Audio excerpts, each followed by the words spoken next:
You think the music could go up a bit? It's kind of tough because the volume is a bit inconsistent, even after I have it all normalized on this playlist, but yeah, we'll bump it up a bit.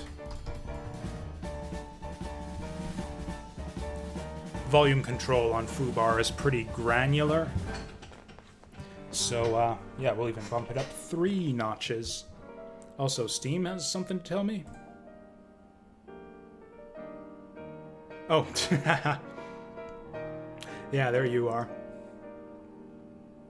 Fair enough. Yep. Actually, I could have sworn that I had this, had replay gain on this entire playlist. Yeah, it says everything's got replay gain. So, yeah, there shouldn't be dramatic disparities in volume from one track to another. Also, I gotta realign.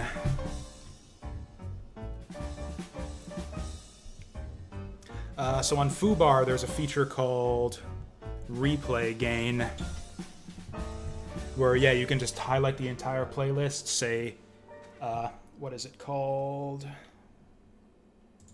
Yeah, you just, highlight the entire playlist, replay gain, scan per file track gain, and then, yeah, it'll adjust the volume. I use it on all my stream playlists, and honestly, just playlists in general. Really handy feature.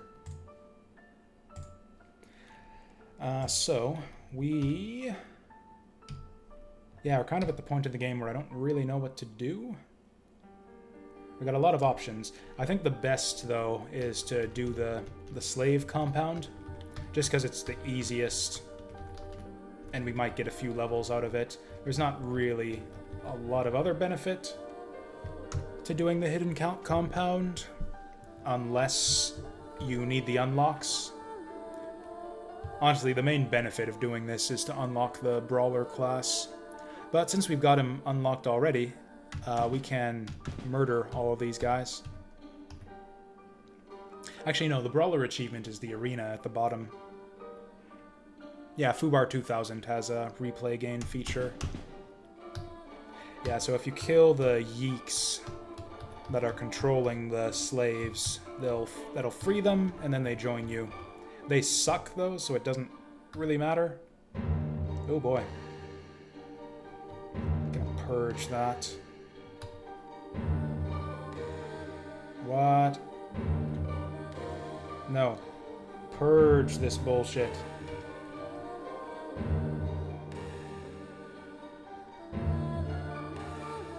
The fuck is going on?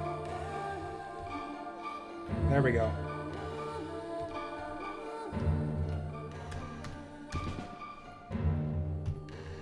Yeek.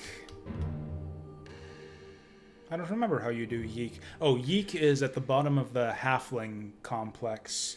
If you rescue the yeek down there, then I think you unlock yeek. Also, I think there's a class you unlock if you rescue the yeek as a yeek.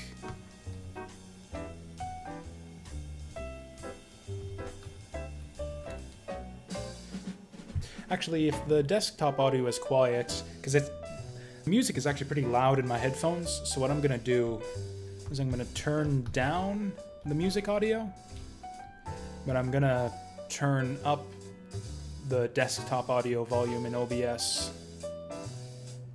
There we go. I've still got that pacification hex, huh?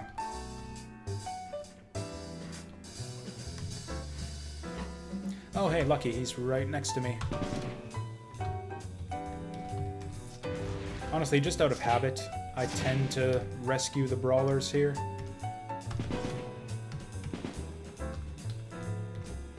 If I'm playing any class that does tons of AoE damage, though, I generally don't bother to preserve them. There's an achievement you get that I don't think even unlocks anything if you rescue the brawlers here. Or I guess they're just slaves, really. That's a lot of yeeks. Where'd my brawlers guy? Where'd my brawlers go? I was just talking about how great you guys are. Oh, I don't have my sustains up either. That's a problem. Let's back off Yeah, this guy can deal with all this here. Do I really need line of sight to the point I'm teleporting to? If it's like a 7-panel accuracy to begin with? Okay. Get these up. For what it's worth, he actually killed something, I think.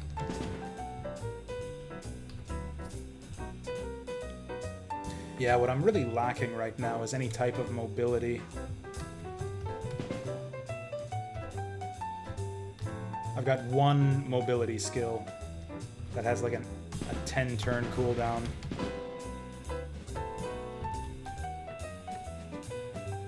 Eight turns, whatever. Actually, 8 turns is a lot better than 10 turns.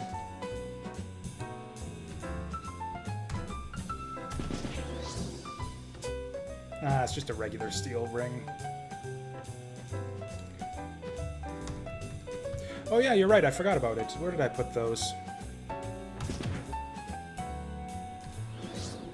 Or did I get other better boots already? We got rocket boots. Oh, this is the one, yeah. Shift 2.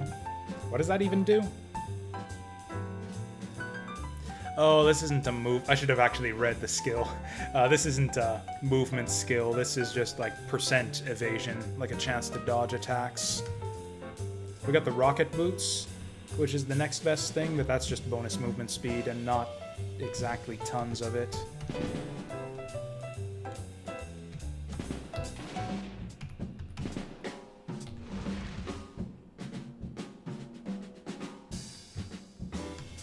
Oh yeah, I forgot it. Yeah, these piercing bullets are actually really good for going through the Yeek bodyguards here. Did I just aggro all my own dudes? I'm sorry, guys. Oh, that's right, I got the splash damage on my attacks, so if you do any damage whatsoever to your rescued brawlers, they'll aggro on you, and one of my guns has splash damage. So that's what's happening there. Headbutt scales on dexterity. That could actually be really good. We got a pretty good hat already, though. Yeah, we're gonna dump it all.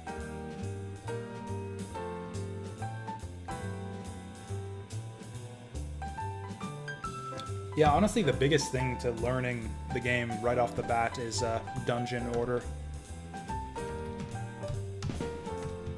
Just knowing which dungeons are doable right at the start of the game and which ones to do after. Yeah. Generally, you do, like, first you do the starting dungeons. That's kind of obvious. Yeah, you do all your racial starting dungeons, then the second starting dungeons. Then you kind of do... What do I like to do after that? Obviously, you do your easy side quests. That's going to be the Lumberjack Village and the arena fight. You also do the Hidden Complex, or whatever it's called. The Thief Ambush. Oh, thank you. I still forget that all the fucking time. Also, other things that I forgot here. We want to not always show messages anymore. We want those to fade away.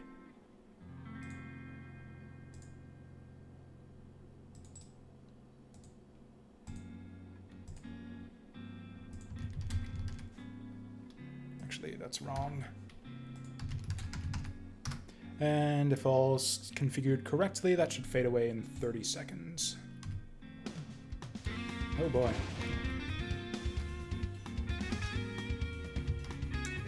Weirdly enough, so in making this playlist, I decided, okay, it's going to be jazz music for these nice, relaxed, you know, proper roguelike playthroughs. And for some reason, there is an inordinate number of Legend of Zelda jazz remixes out there. I think I've got more Zelda on my video game jazz playlist than every other game series combined. Or I guess Toho is about even. I got about as much Toho as Zelda, which is actually says a lot about how much Zelda stuff there is out there, considering the crazy amount of Toho fan remixes on the internet.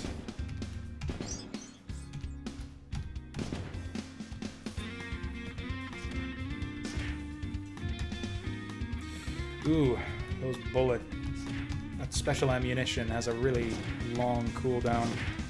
Oh no. I can't believe you've done this.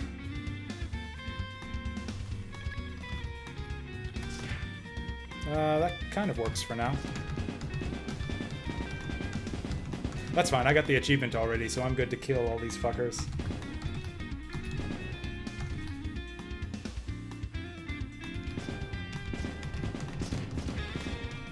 Oh hey, you dropped a tier 2 gun. That isn't even magical or anything. Also, my test seems to be gone, so that seems to be configured all right. Oh, he's purple. Oh, he's a slime guy. An alchemical slime guy? No, that was just from his bomb. Actually, let's do one of these. Out of range? No, he's not. Also, is he walking into his own buddy's slime there?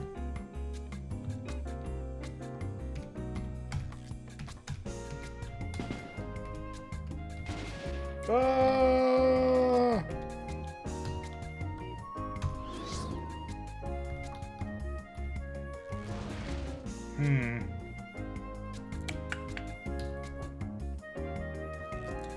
Yeah, let's just sit here. There we go. That was really close. I could have died there. I just hammered the button a second time before I realized I had taken a massive psi shot or whatever. Oh, I got one living brawler buddy at least.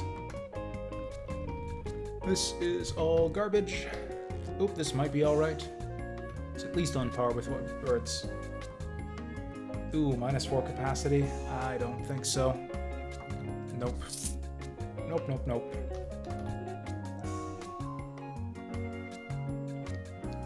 Oh yeah, that's right. Any tier 2 gloves would be alright at this point. What do I want out of this? Probably burning.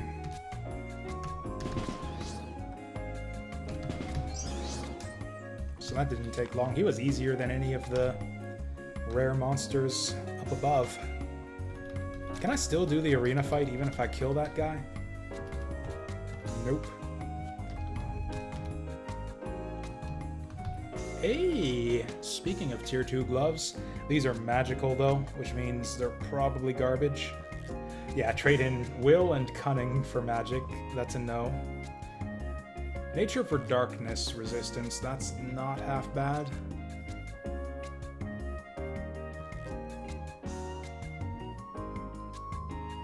But yeah, losing that poison and disarm immunity is not worth any of the other stuff that this... Ooh, talent on hit, dust to dust. I wish I knew what that meant. But I think I might try it out. No, it's not worth losing the cunning. I think I've got most of the class and racial unlocks right now. I'm missing Doom Elf. And I think I'm missing one of the time... Or maybe it was one of the Psi classes. I'll have to check after this guy inevitably plots his...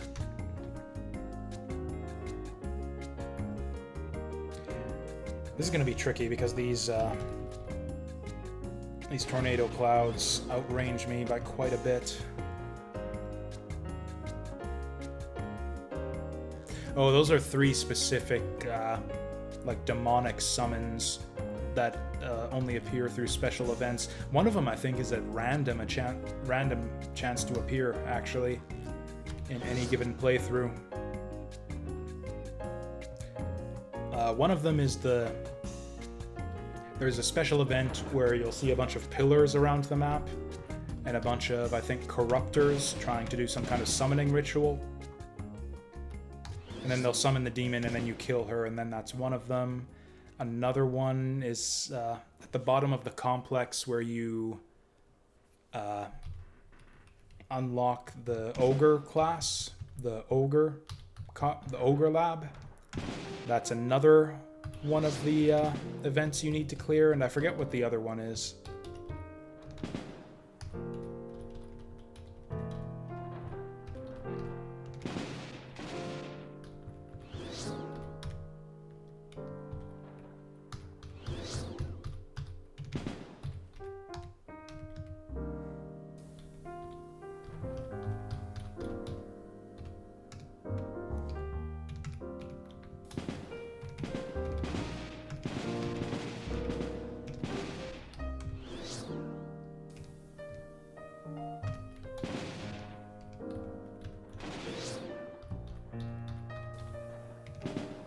There we go. That actually wasn't as bad as I thought it would be. Oh, hello. That's a tier 1, isn't it? No. Tier 2 unique ammo. So we're losing a ton of power and a ton of... Yeah, losing power, armor pen, and crit chance. Gaining tons of capacity. And gaining wounding, bleeding, acid splash, tons of elemental damage. We're taking it. Absolutely taking it. That's a really good find. Oh, also it automatically preserves your attachment. That's really handy. That's the biggest upgrade we've seen in quite a while. Now, our other option for dungeons we're kind of ready for at the moment is we can do Ruined Halfling Complex, which is actually a pretty easy one, but the boss is quite challenging. And ideally, you actually want to be strong enough to just very, very quickly beat the boss so you can rescue the Yeek and get the mind bonus that he gives you. I think I might be able to. No, Sand Dungeon is the next one that we do. And I'm just kind of getting all of the optional stuff that I can do right now out of the way before I do Sand Dungeon. Sand Dungeon is kind of a pain in the ass. It's one of those dungeons, kind of like the underwater ones, where you can just die based on things that have nothing to do with your stats, where you just drown or have the tunnel collapse on you, and then you're just dead no matter what your stats are. The main stat that helps you prevent that in the Sandworm Tunnel is DPS. So as long as you can kill all the enemies that are in your way quickly enough, then you won't get delayed and you won't get a tunnel collapsed on your head.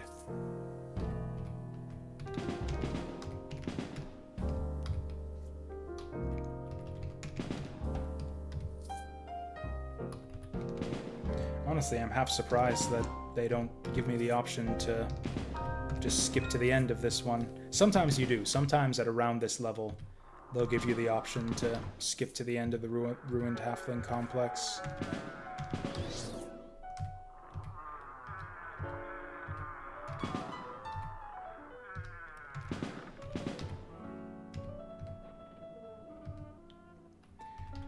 Doesn't even care about this random door in the middle of nowhere. I guess that's how they represent the fact that this place is ruined. Yeah, just random door frame in the middle of nowhere. I've got pretty good rings right now, so that one's not good enough. Oh, that movement infusion is actually going to be really good for us.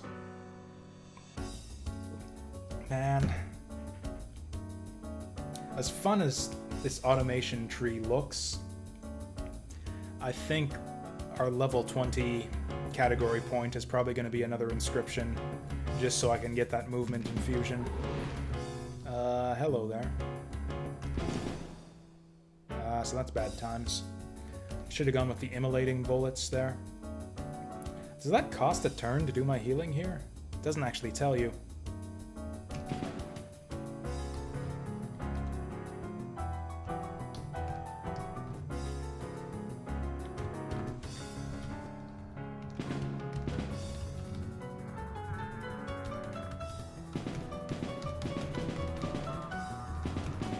That's a lot of zombies.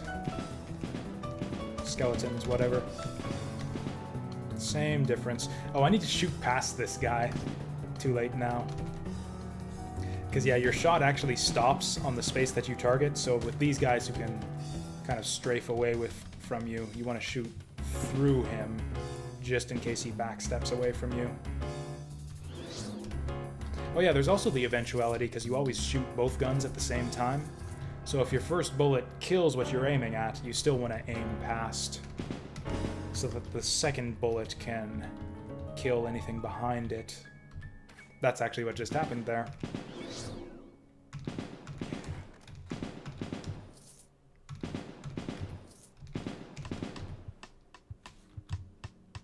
I think I actually like AoE bullets right here. And there's the level up. Ooh, I'm surrounded.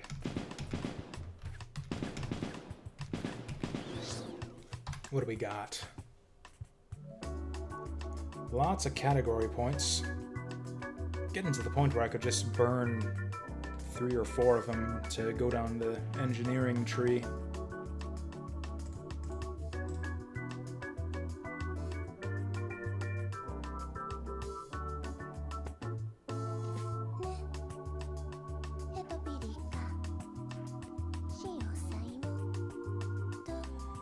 All this stuff is so expensive.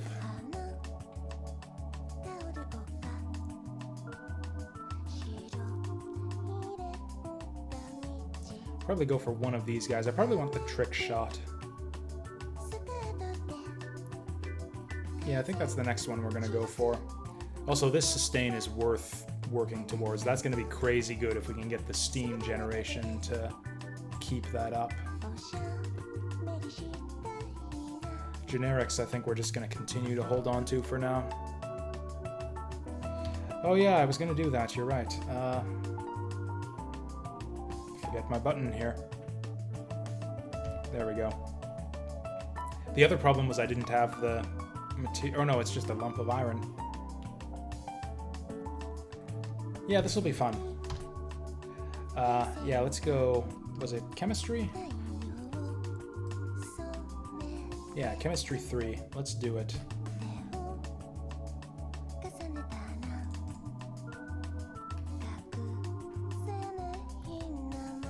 And then...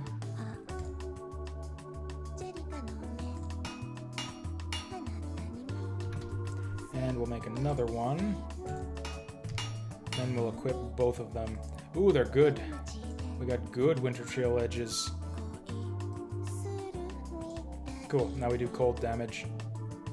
I'm not sure if that's better than poison damage in terms of things that enemies are likely to resist, but it's something. We'll keep the good groove just in case we encounter some crazy cold resistant enemy.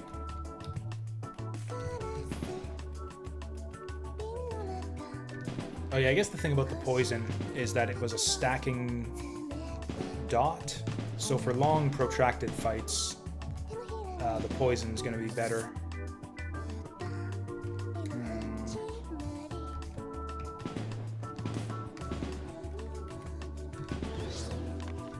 Oh, awesome. Spectral Blade would be really awesome if we were actually using a class that used blades.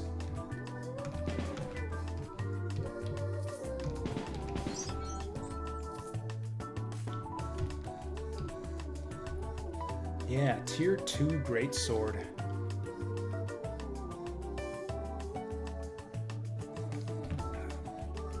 Oh hey, we got a medical injector somewhere along the way. But it sucks.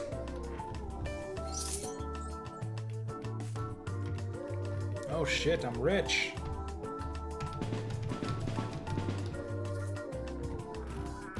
Do I still have my water-breathing armor equipped? Shoot, that's wrong. I like this one better, I think.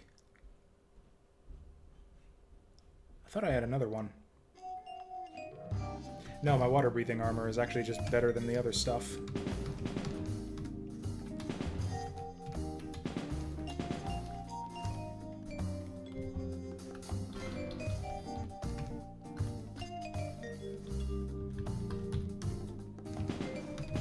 Oh, he's doing it again. Those guys are super speedy. There we go.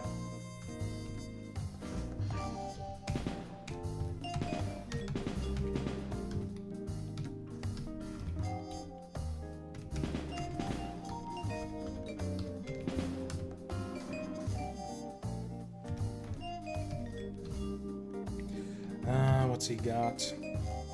Oh, he's some kind of rogue or shadow blade. Yeah, that's a problem. Never mind. That's right, the problem with rogues and shadow blades is that they're super weak on defense.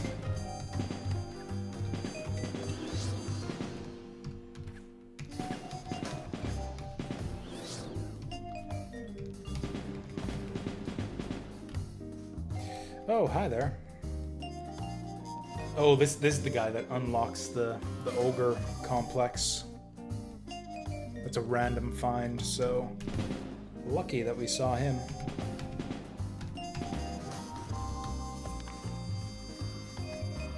Now, we could go do that right now. Because, yeah, the ogre lab is absolutely scaled for about the level we're at. What the hell is this guy? He's got a battle axe and a quiver. Oh, and he's got a gloom aura.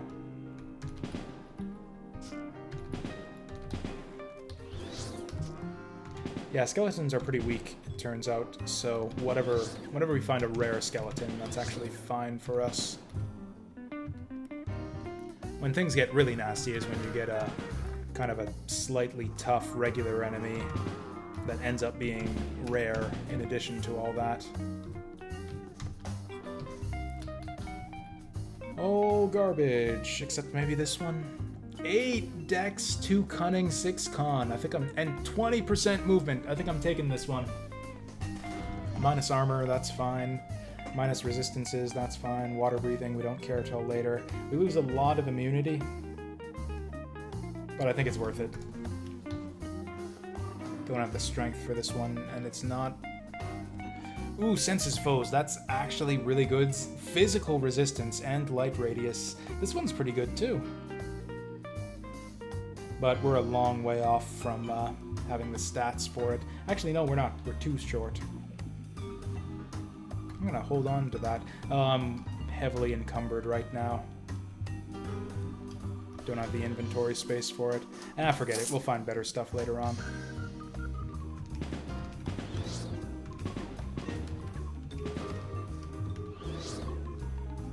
What's going on? Something's shooting me.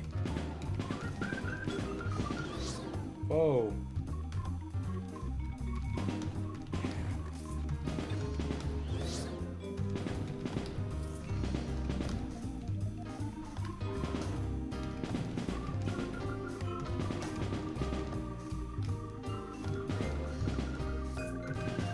Looks like I'm running out of learnable schematics. I'm finding lots of schematics just lying around, but none of them are new.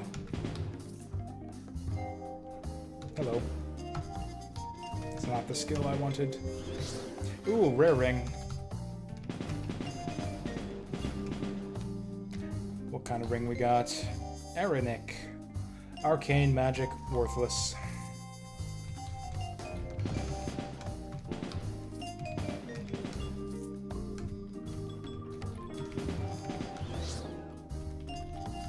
So yeah, the stat rolls on items are not actually completely random. Ooh, how do we do this? The splash damage on our weapon is very likely to piss off the Yeek. So I don't think there's really anything we can do to rescue him here. He's gonna be pissed off no matter what we do.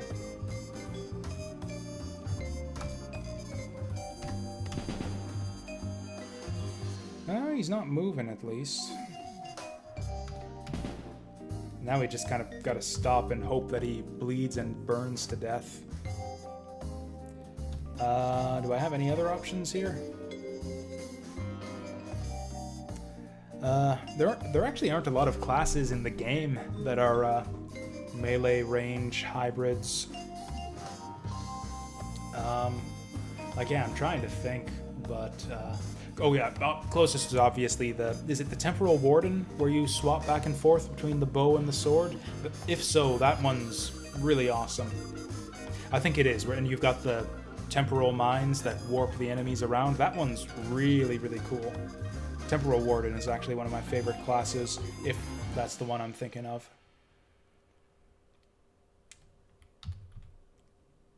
So if we can kill this guy before he kills the Yeek-Weiist, we get a bunch of mental stat bonuses. But if we accidentally hit the Yeek-Weiist with our splash damage, he'll aggro on us. I'm just going to trust that we've damaged this guy enough that the Yeek-Weiist will finish him off. Maybe I think too much of him.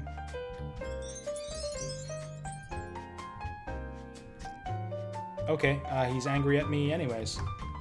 The fuck just happened?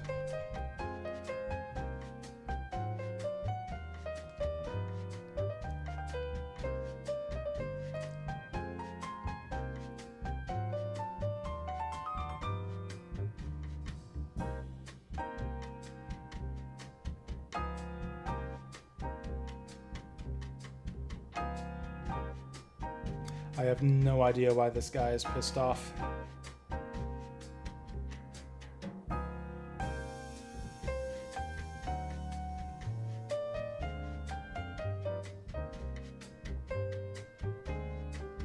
Oh, I remember. Halflings will always aggro on Yeeks. If you look into the lore of the Halfling complex and why the Yeek-Weiist is down here, and why there's the portal to the Yeek Island beyond here. Yeah, Halflings will always aggro the Yeek-Weiist because they hate each other.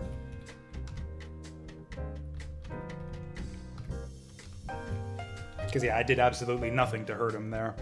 Just checking the log.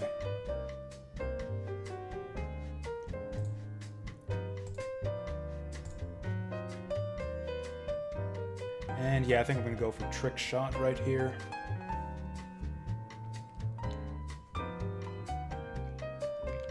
Oh yeah, Trick Shot combined with the Steam Tech ammo upgrades. Yeah, we can apply these to multiple enemies. Yeah, that's gonna be amazing. Taking it. Now, what's a better key to put it on? Yes, there's gonna be like a housekeeping update with apparently a lot of big changes. Apparently it's gonna be a massive rebalancing and reworking type patch with a lot of, I think he said, interface upgrades and class balance changes, and apparently a few just fundamental reworkings of a few systems in the game. Yeah, it's going to be a substantial upgrade. And then, yeah, then there's going to be a new page DLC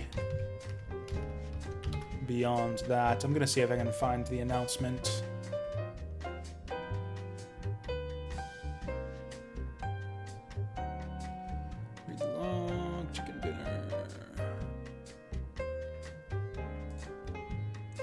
Yeah, this was back in April, if you want to read the upgrade. I actually do play online to have access to the developer events and stuff. I just don't. I have global chat disabled because I find it annoying, frankly. Yeah, deep reworking of early game balance. That was it. Yeah, early game scaling and rebalancing to make the early game less boring and predictable.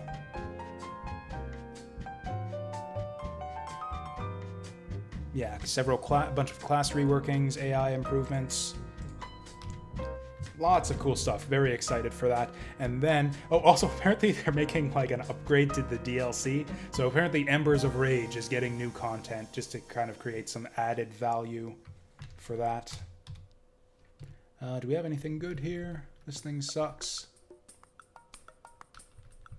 Robe of Force. Cunning and Will. Tons of physical resist. 8 armor. But we lose all those stats. Tough call.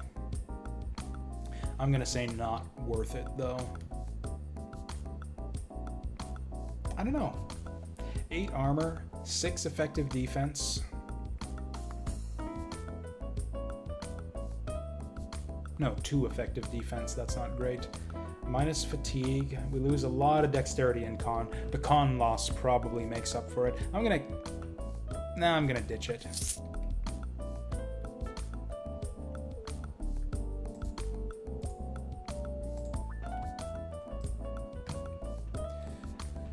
Now, do we want to do the Conclave Vault?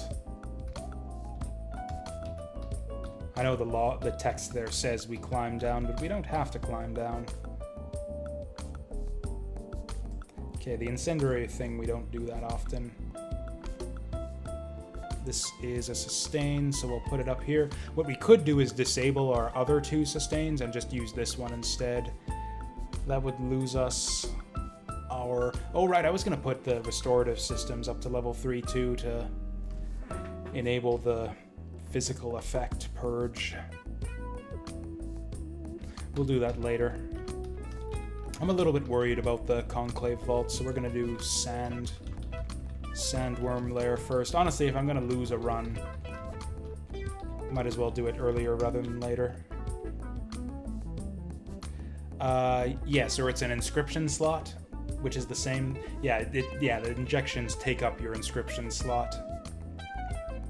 Yeah, you get these implants. You can have a maximum of 2 of the same one, so you can have up to 2 medical injectors and 2 steam generators.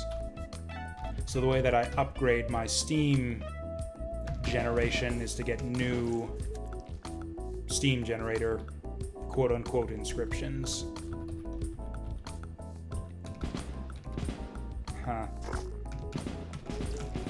So in general, I like to just dive through the sandworm lair to prevent stupid deaths to tunnel collapsing. But that's maybe a little bit too early. I'd like to explore this place at least a little bit.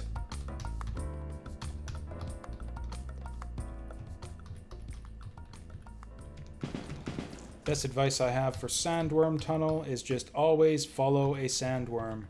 If you see like an open tunnel, do not go through it unless you can see the sandworm digging it ahead of you. Like, I'm tempted to go up here, but it's not reliable, so we're just gonna sit here and wait until the next sandworm shows up.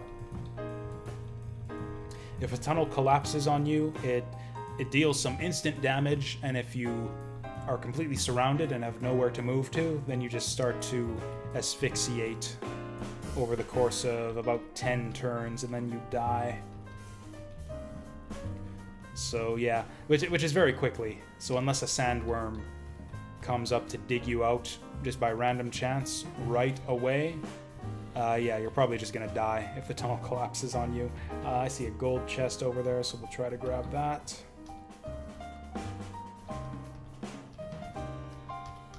These places are annoying to explore too, because you have no control over what rooms you move to.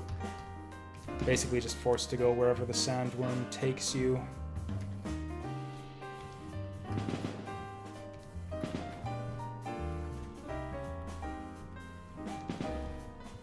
It's actually not worth it to go up there. And off to the races.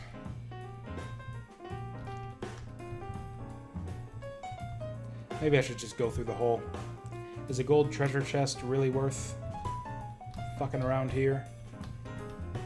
Maybe it is. You don't really know until you open it, so let's go.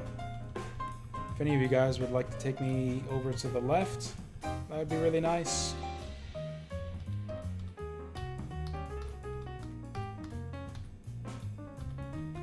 Oh, for fuck's sake, dude. What was the point of that?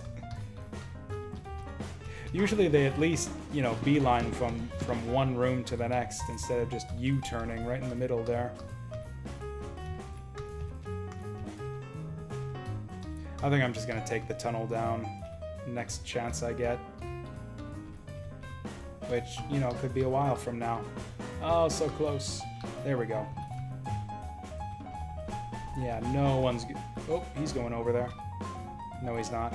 Yes, he is. Who cares? We're going down. Hey, new boots. Gain tons of armor, lose some defense, gain a bunch of stats, lose a bit of resistance. Life! Ooh, this is amazing. We're taking that for sure. Easy upgrade. We got a red pouch here. I don't think it's worth it.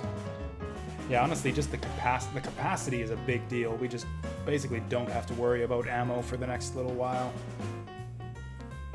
Plus 2 reloads per turn, too. Although...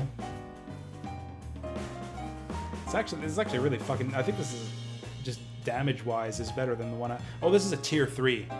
We've actually got to think about this.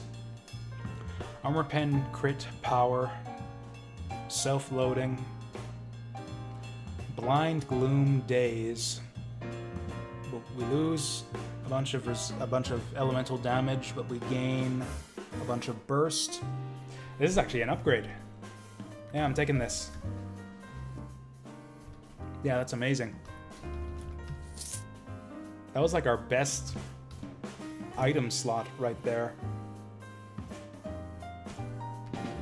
Was, yeah, our ammo pouch, and we just upgraded it even further.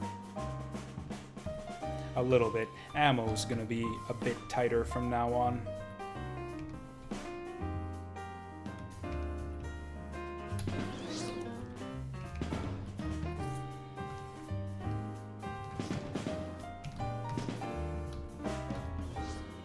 Why did I do that? Should have waited for my ammo to recover. Whatever.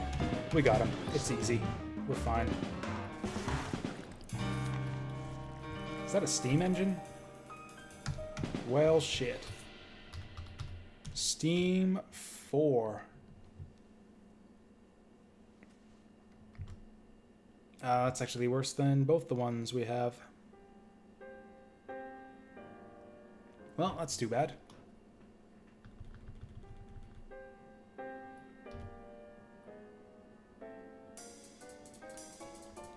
Tier 3 wizard cap for 10 armor. That's probably an upgrade.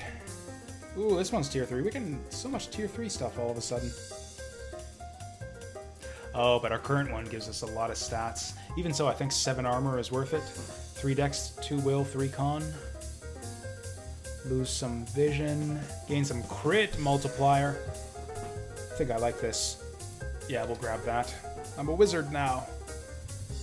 Or at least I have the hat of a wizard. I have a wizard's hat. This one sucks. I like the name of this one. Lava Mistress, the hardened leather hat. Sadly, yeah, stats do not live up to the name.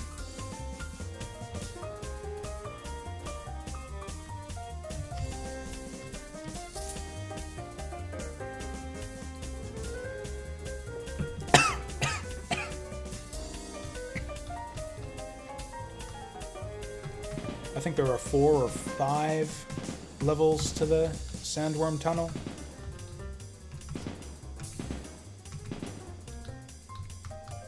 Yeah, those digging fuckers are the way that you die in this level, to be honest. Not that they're difficult to fight, but they come right at you. Well, they can dig through the tunnel, so they can interrupt you when you're following a sandworm, and if they block off your passage, then you can end up stuck and dead. Which are 2 things that are just really bad to be in general in video games. Honestly, I don't even know which is worse.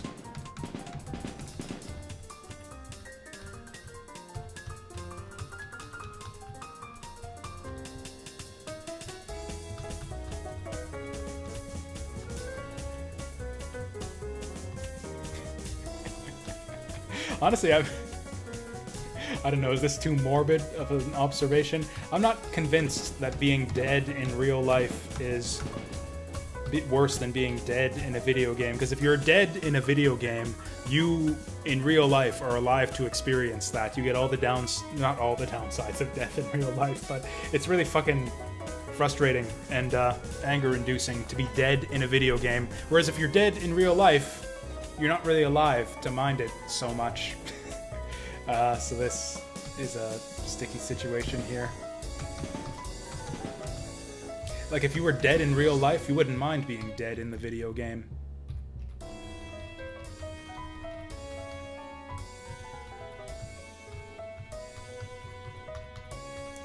Could have sworn I saw the exit somewhere around here.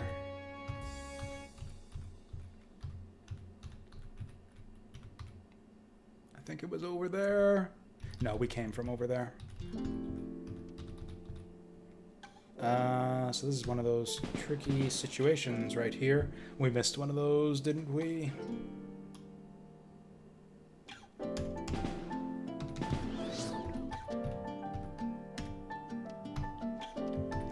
I wasn't even paying attention to what we grabbed on that floor. Ooh, I think we're due for a cloak upgrade. Tier 3 cloak. Defense 2 cunning and 4 mental crit. That is the worst tier 3 I have ever seen.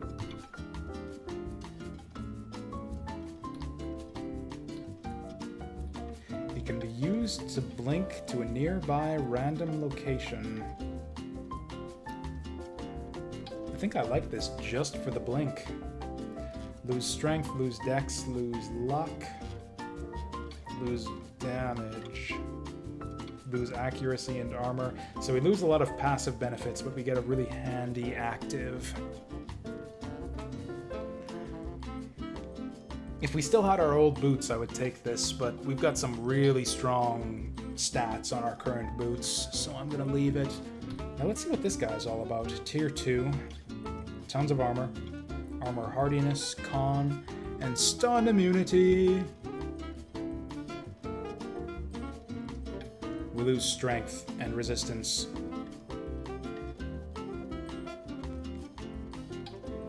Taking it. Plus it makes us look really cool.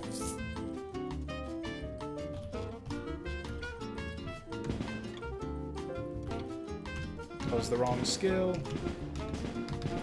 So I don't remember. This might be the final floor of the dungeon. So I think so the Sandworm Queen can dig her way to wherever you are. So rather than getting stuck in the middle of a tunnel, when you're on the boss floor here, you basically just want to wait in place and let her come to you.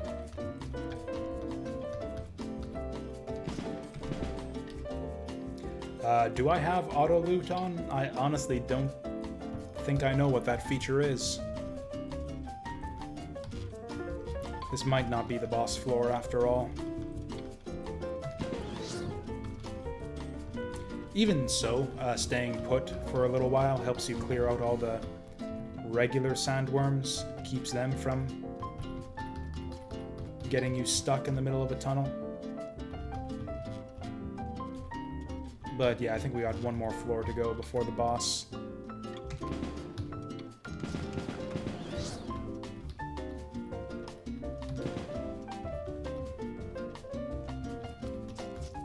Oops. Okay. This was the boss floor, and she's flanked by another unique... So we got a sandworm back there. I think we just try to kill her before we get stuck here.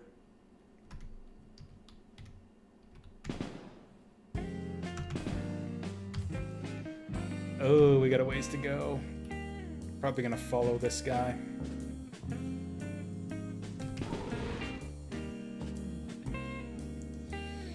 So I'm half dead.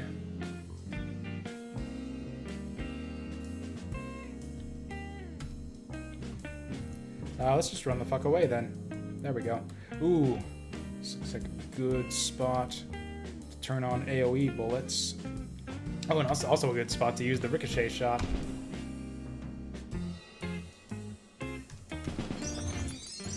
Now I've got to... I'm gonna kill myself to get that. Okay, we're good.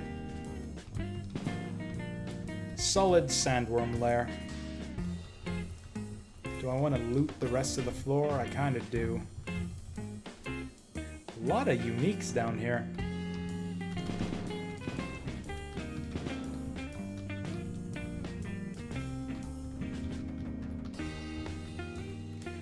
This room looks cozy. Let's just TP out from here.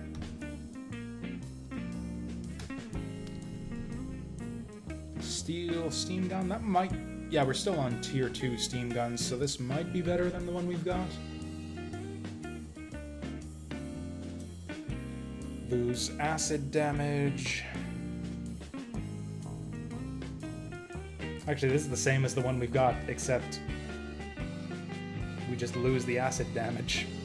Yeah, no thanks.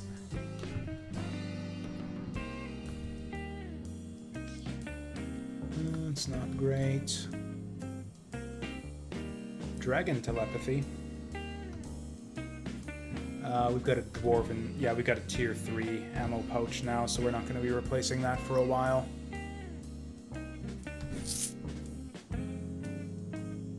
I mean, yeah, oh, yeah, so auto-loot seems like a no-brainer. Like, you might as well loot everything if you've got the transmogrification chest. Oh, hey, we're level 20. Now we gotta make the big decision. Do we go down our auto-whatever tree? Or do we get another inscription slot? Probably inscription slot. Because I've still got a lot of points to spend in the trees we've got already. Then we wait till level 36 to get another, though.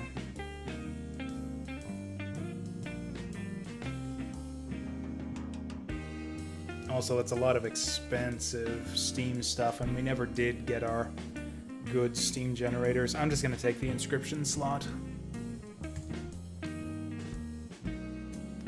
Now what the hell do we spend our class points on?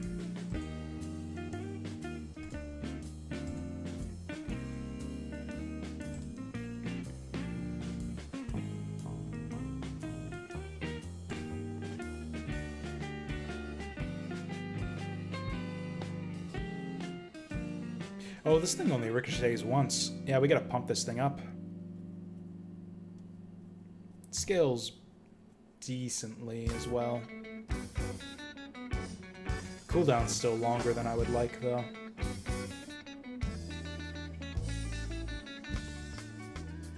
Oh, right, I was gonna get this thing up to level 3 so I can remove physical effects.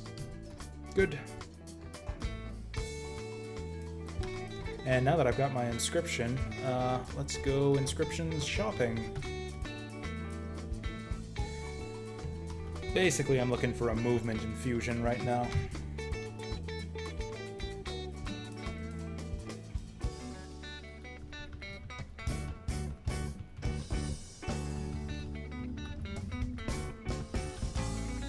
It's so nice playing a non-magical class for a change. Don't have to worry about all the stupid overworld ambushes.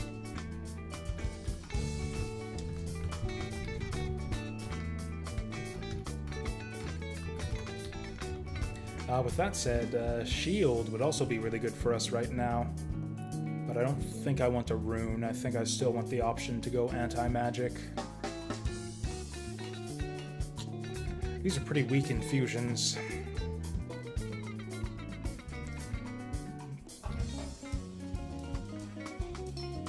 Alright, I've got tons of gold, so I'm gonna buy this one for now, but I'm gonna go shopping to see if I can find a better one. Oh, also, how's my alchemist quest doing?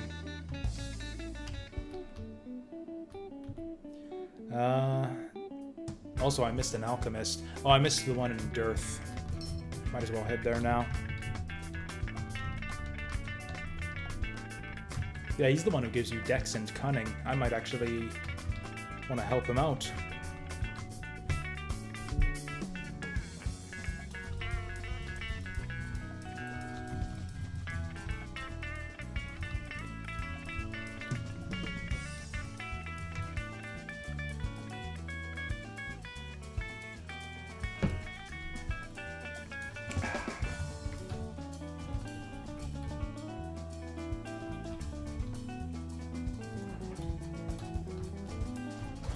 Yeah, Dex Cunning is probably the one we go for. Phys Crit is not bad either. But yeah, can we get it? Not even close. So now it's probably Conclave Vault from here, and then the mountain.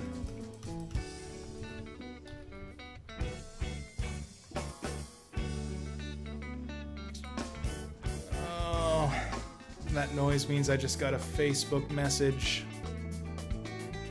I only use Facebook for one thing, and that's to communicate with my L5R buddies. And if they're messaging me this close to the date, that probably means that someone has canceled. Boo. Buddy says we're gonna do it Sunday, so that's fine. I'll just stream Saturday, and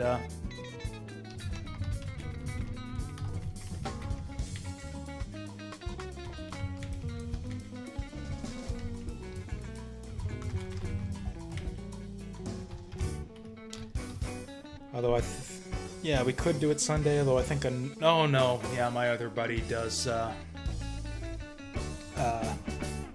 blanking on the name here. He does another RPG on Sunday.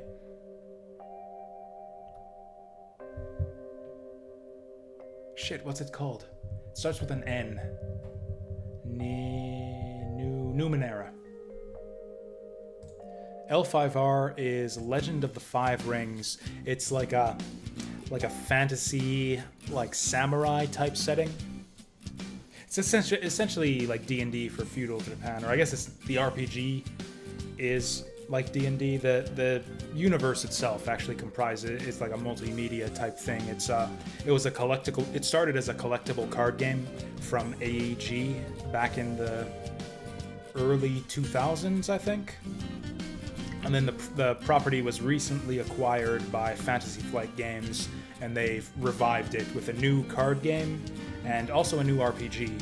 Yeah, the L5R RPG has been a thing for a while. I've been running a L5R session, or an L5R campaign, for the last couple months now, under the new edition, which is my first time doing any type of like GM RPG type stuff. It's been going good lately, though. It was a rough start, but the last couple sessions have been really fun.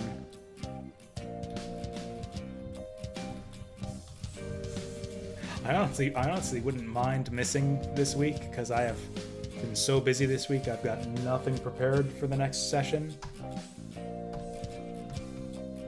Yeah, we're gonna do Conclave Vault.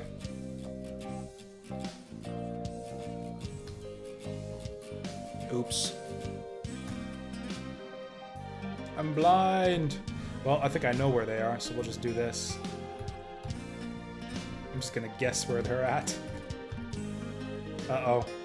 I'm disarmed! Isn't my sludge grip supposed to protect me from that? That's my disarm immunity. This is bullshit. 60% disarm immunity.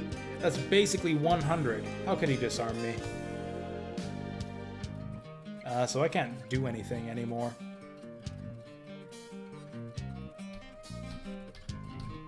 Yeah, I guess we just sit here.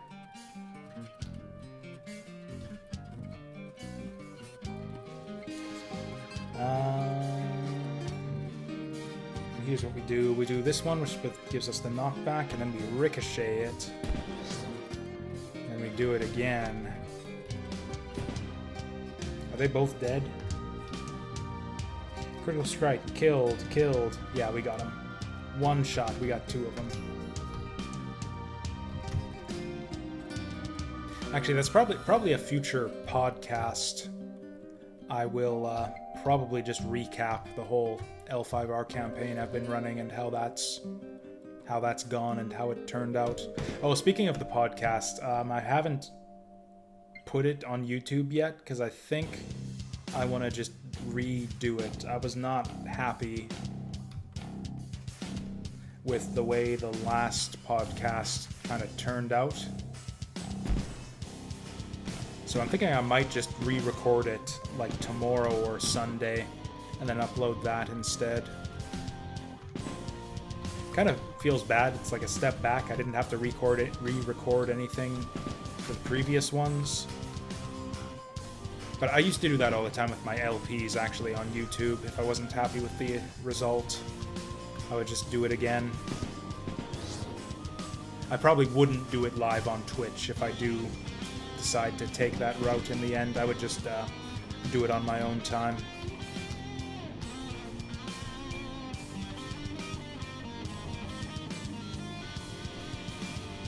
Yeah, there was just a lot of kind of awkward discussion topics that didn't... I felt like the ideas and criticisms I had didn't come across as well as I would have liked. And on top of all that, it went way longer than it needed to, as usual.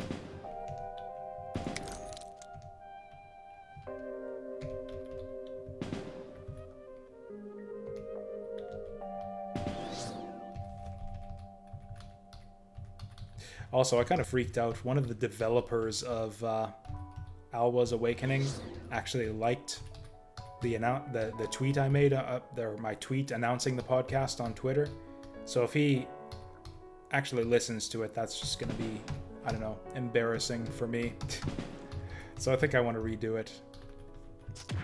I kind of shit all over Alwa's Awakening on the podcast. So I'd like to at least do a better job of it and provide better constructive criticism if I'm going to, talk shit about someone's game.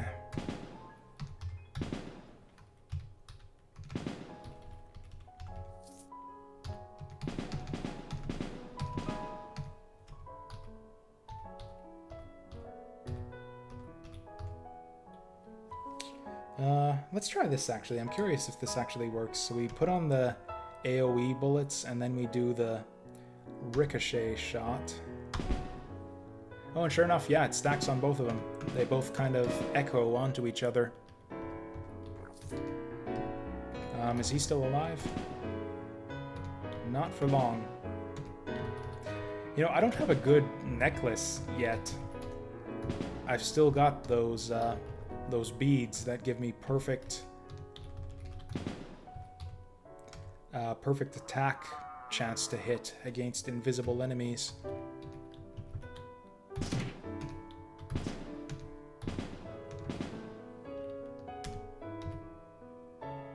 Oh yeah, you don't want to I forgot, you don't want to auto-explore this place to avoid training all of the vats on you. Yeah, approach the vat, take out the monster, and then move on. If you auto-explore, you just skip by all of them, and then wake them all up at once, and then they chase you, and it's bad times.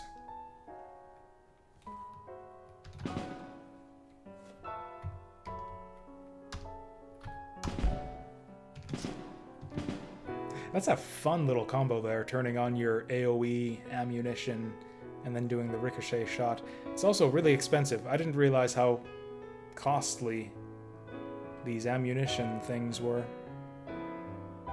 Also, I very rarely use slip away. I like the combo of being able to go Alt 5, then 5. Just Alt 5, 5, and then I've got that little combo enabled. Oh, fuck. These guys are awake already.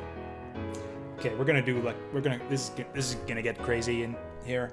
We're gonna combo 3 abilities. We're gonna activate this. We're gonna back up, and then, oh, I can't strafe and ricochet shot because they're, different abilities. Never mind.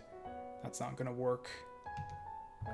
I was thinking I'd like strafe and ricochet shot at the same time, but yeah, they're both actives, so you can't do them both at once.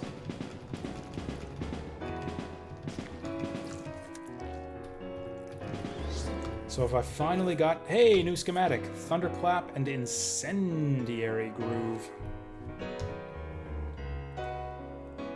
How are these even organized? There we go, Thunderclap coding, that's a tier 3. As is Winter Chill. Burst Radius, Physical Repulsion. That's good, I like physically repulsing enemies. I'm a physically repulsive kind of guy. What was the other one again? Incendiary. Oh yeah. Ignites the ground. Level 4 explosives, sadly. Yeah, we got a ways to go on that one. I love the idea of that ground trail, though. Once again, I've got to stop auto-exploring here.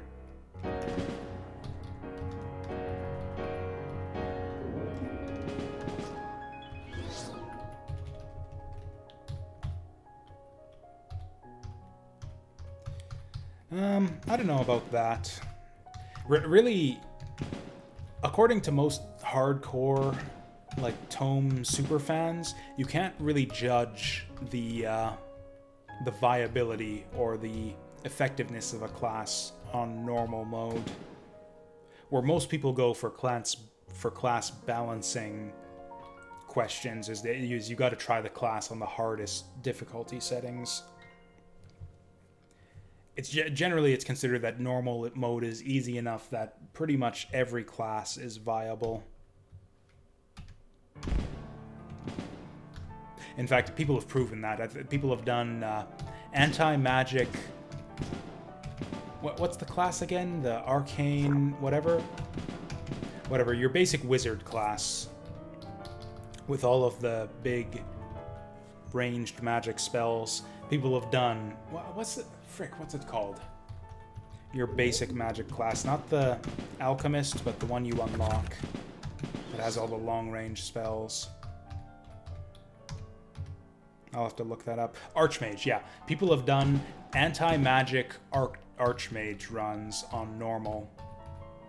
And apparently won pretty easily with it once you master the game systems enough. A lot of it is kind of based around tedium. Just farming areas and abusing enemy AI to, like, drown them and stuff. But nevertheless, yeah, normal is not considered a good indication of class balance.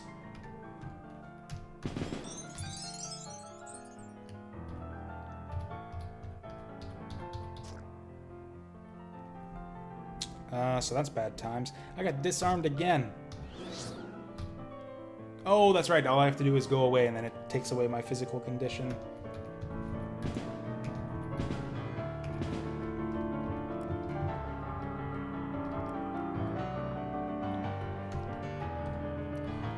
Man, all that work, and I got nothing good out of it. Other than a helmet with a sweet name.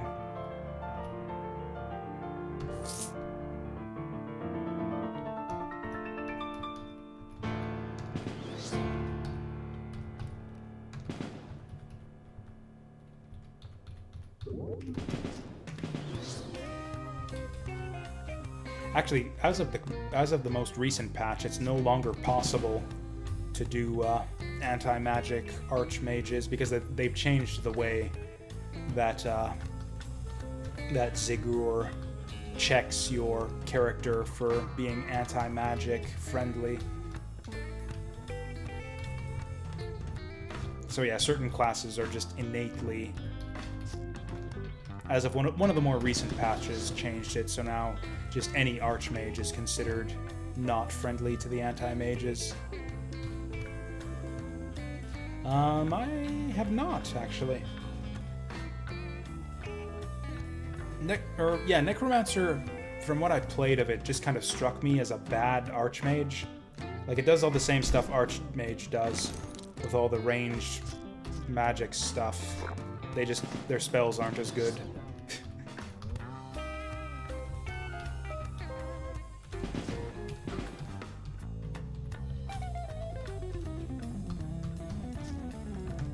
The idea behind becoming an Archlich seemed really appealing to me, but it's a lot of work, and I've never had a necromancer survive long enough to even get close to that point.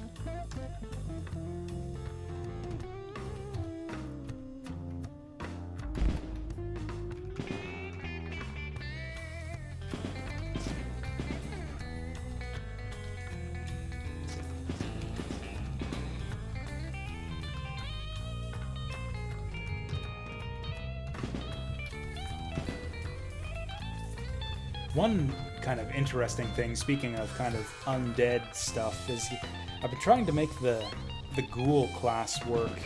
It seems like such a neat idea, but there's basically almost no benefit to being a ghoul. It has some cool abilities. I like the feral, like some of their racial generics, but just the passive speed penalty is so hard to deal with. It's like you play a ghoul and you think it's going good, and all of a sudden the enemy gets a random bonus turn and you just die all at once. That's been all of my experience with ghouls so far. I've tried many times to get them to work, but it just doesn't.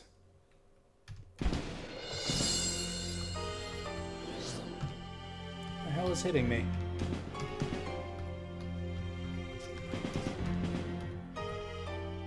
Hello. Yep, got all three of them.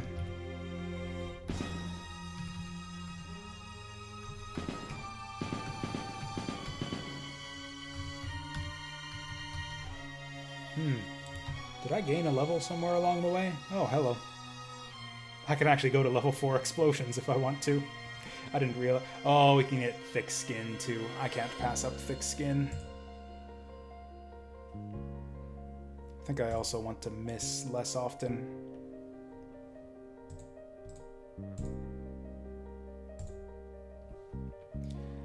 And then, what skill do I want? I think I want more ricochets.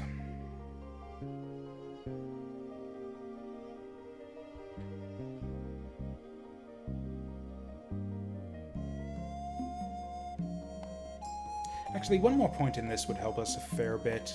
Get a little bit of a better escape and also slip past more enemies. This one scales pretty well, actually.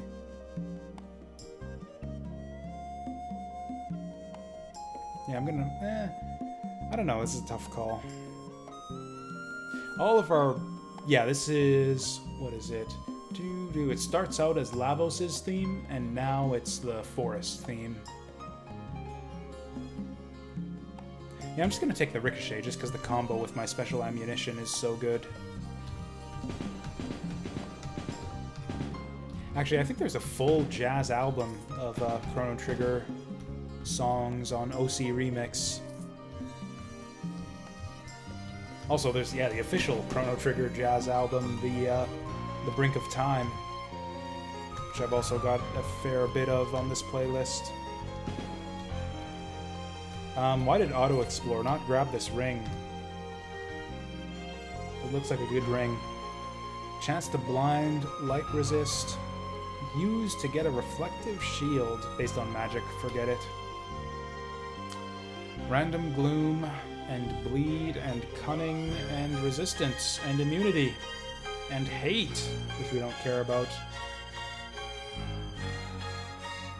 And bleed and reduced healing. That sounds good. Do I have any bad rings to replace with that? Lose cunning and will. Lose a bunch of nature resist. Not a bad trade.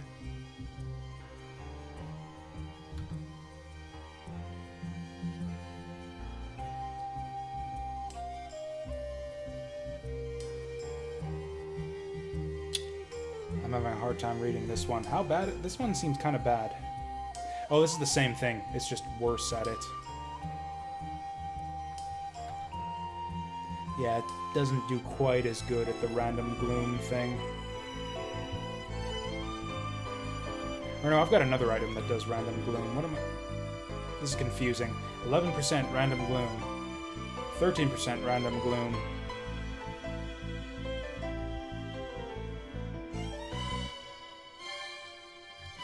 I am confused. Why is this not showing an increase in the effect? Whatever. I'll just ignore the gloom stuff. Other than that,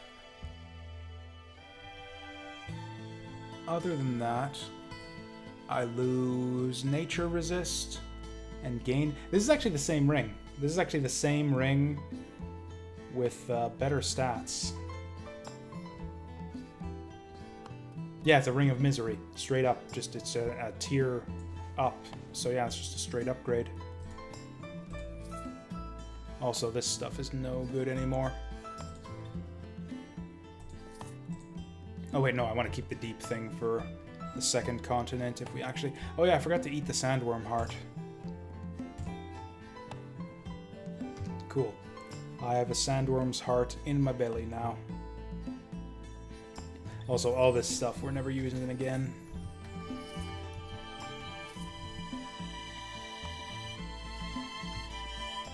This thing I don't think we want. I don't know, it's tough. Withering orbs.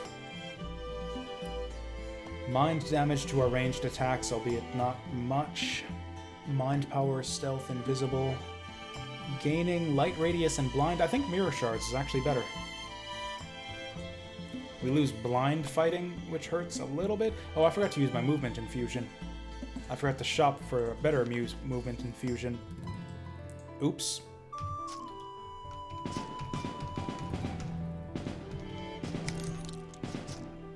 Ouch. This is going badly.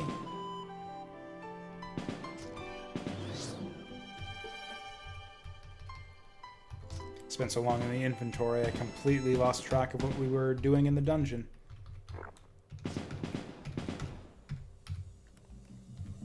What did I just say about auto-exploring? Let's get the fuck away from here. Close enough.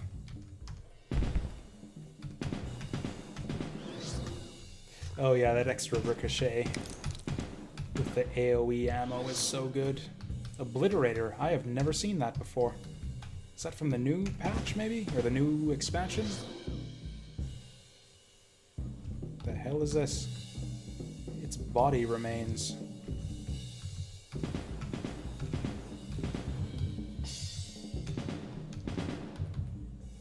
Oops, yeah. Okay, I want to see exactly what happens when I do that. So this is one turn. This is all the text for one turn where I activate AoE bullets and do a ricochet shot. So we hit the ogre for 55 damage. The splash hits for 60. Oh no, it just calculates them in the same order. So this is the primary target. No, I can't even tell what's going on here. It just, yeah, it's crazy. Crazy fun. I should have probably rested there to be able to do it again against these guys. Honestly, most classes don't have a lot of problem with AoE. It's mainly the elites and the bosses that are going to give you trouble in this game. There's a few classes that are not great with groups. Brawler has a bit of a tough time with groups of enemies.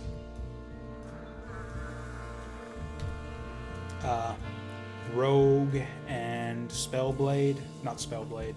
Or I mean, yes, Spellblade, but Shadowblade. Wow, a tier 3 artifact weapon. Damage dealt increased by half your critical multiplier. That's amazing. I've never seen this before.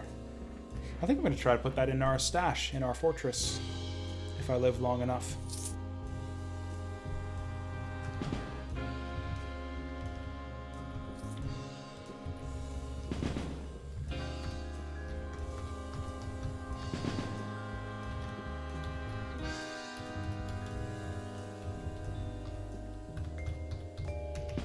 You know, I guess there's not really any need for me to be standing right next to the vat when the guy spawns. I could go like 2 steps back, or even 1 step back. But honestly, we're pretty powerful right now, so I don't think it's worth being cautious. Famous last words.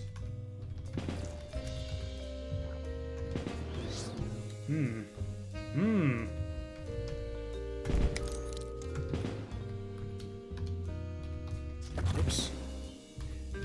Yeah, aggroing those guys over there seems to open up the other vat as well.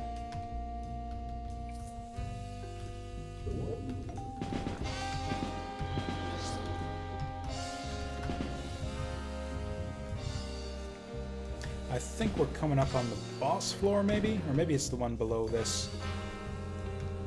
Oh, that AoE combo is going to be so good in the boss room.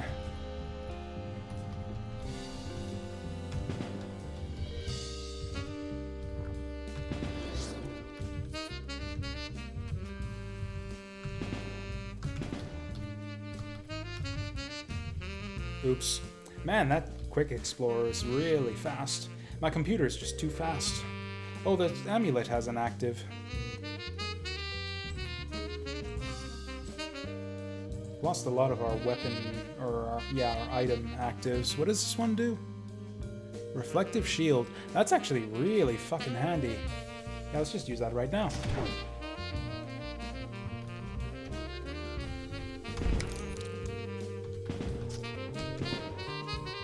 Is that what froze them there? Is that the shield?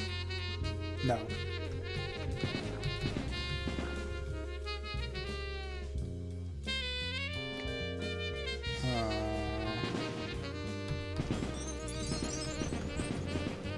well-timed level up there. I didn't even realize that Spellblade was like an official D&D class ever.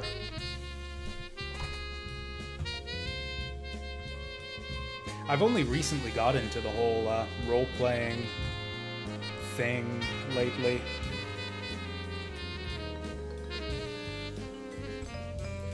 Like, I played D&D for the first time, like, last December, I think.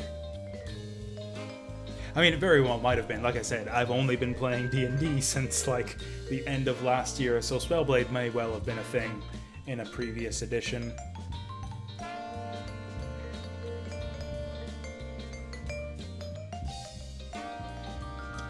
Four ricochets, huh? I think we need to focus on single target DPS. I don't know what skill that is, though.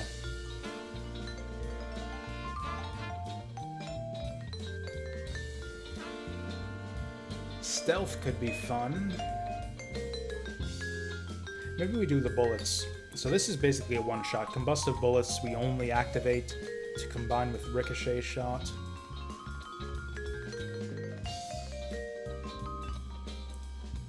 Honestly, we kind of have all the points we want. This is a good spread, I think, for our special ammo.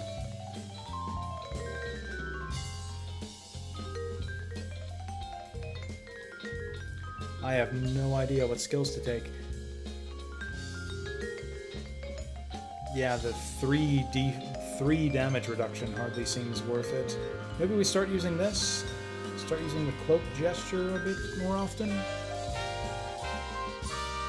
Ooh, or decrease the cooldown on our restoration system. That could actually be really good. Yeah, if we get this to level 5, get a physical effect purge on a 4-turn cooldown. I think I'm gonna do that.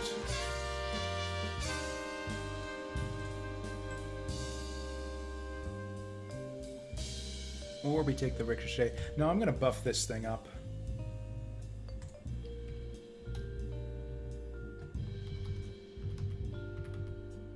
Also, why did I get 2 class points there? Oh, it's because I didn't take my sandworm level yet. That's why. Okay, so that was my sandworm stats that I got right there.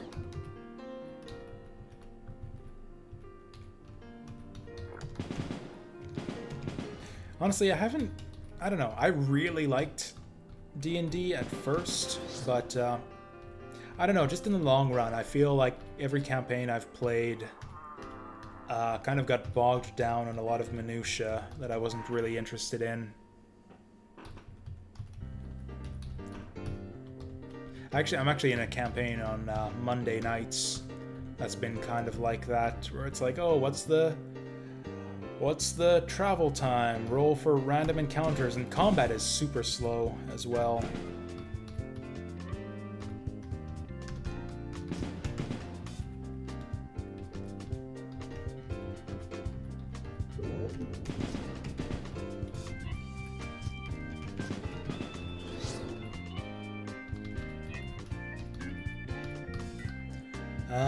Pathfinder? No. I don't even know if I could play Pathfinder. It's a pretty complicated system from what I understand. Actually, let's do Ricochet here. I don't know, maybe I'd enjoy it. I don't know. Thing is, I don't have a lot of like role-playing friends or anything. The people that I play role-playing games with are actually just my regular group of people that I've been playing board games with for like the last 10 years. And we decided to try out D&D, and we enjoyed that. I think everyone else is still enjoying it. I'm the only one who's kind of gotten bored lately. So there's that guy. That helps a fair bit. So that was the boss. Yeah, we got him. And we got a solid shell for it. Yeah, we've actually got a Pathfinder group that plays at the local board game shop every second Sunday, I think it is.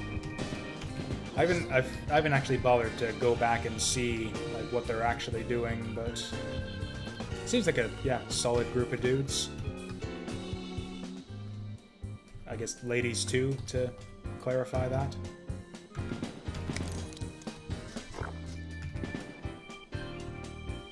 Yeah, that's the thing about Pathfinder, is you've got a lot more diversity as far as classes and stuff, just because it's all about, like, yeah, all the crazy homebrews, or not exactly homebrew, they've just been expanding that game forever and ever. There's, like, dozens and dozens of different expansion modules you can get, with all kinds of different classes. Oh, really? I heard that the PC game was actually really good. I've been seeing, yeah, really good reviews for Kingmaker. Been meaning to check it out for myself, but I don't know. I love the concept of role-playing games. It's just to play them. It's one of my... I love getting immersed in a good RPG. Witcher was great for me for that. I really enjoyed the bit of No.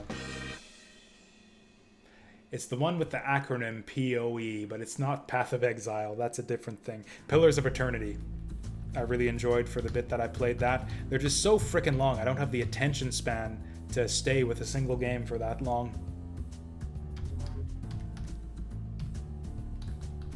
I just always get distracted by something else. That's a tier 3 helmet. I don't think it's better than the one I've got. Lose armor. Lose immunity, gain a bit of life. Nah. So we basically just did that dungeon for the levels. Actually, I'm a big Divinity fan myself. I haven't played the original Divine Divinity, but I really, really liked Divinity 2, and that kind of caused me to take notice of the developer. I don't know.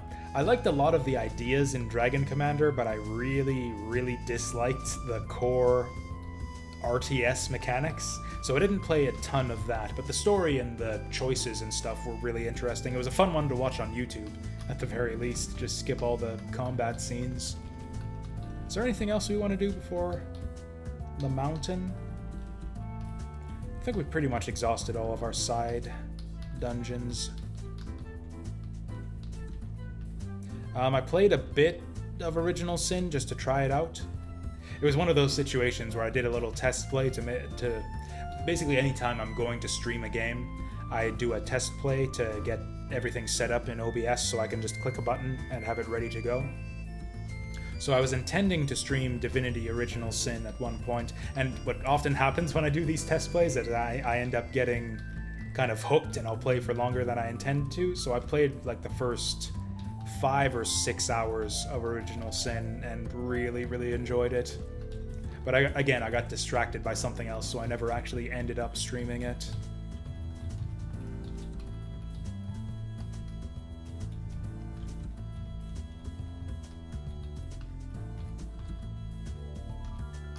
Yeah, there's not really anything to do here.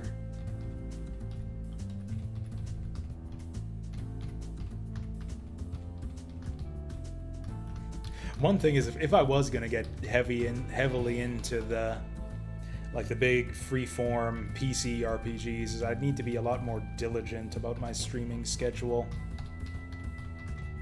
A lot of I could stream more hours than I do. Most of the biggest thing that's impeding me from doing more and longer streams is not actually my schedule or obligations or anything. It's just getting up in the morning.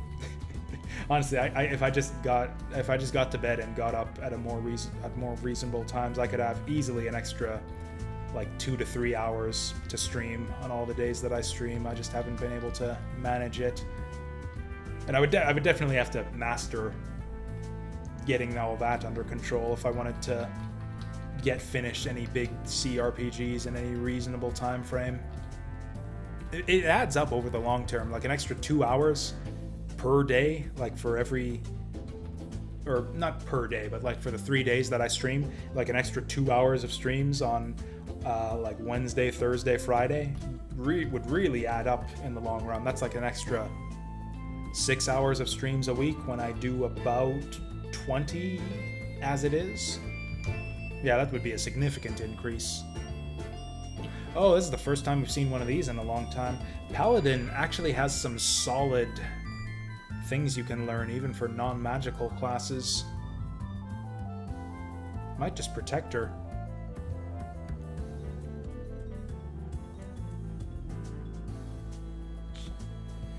I'm gonna do it. Oh, and we got the volcanic eruption Daikara.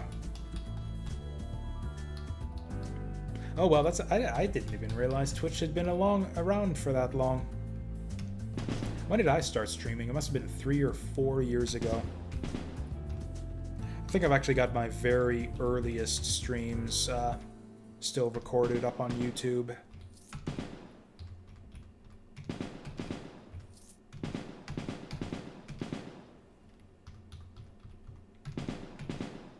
I'd have to look up the date of when that was.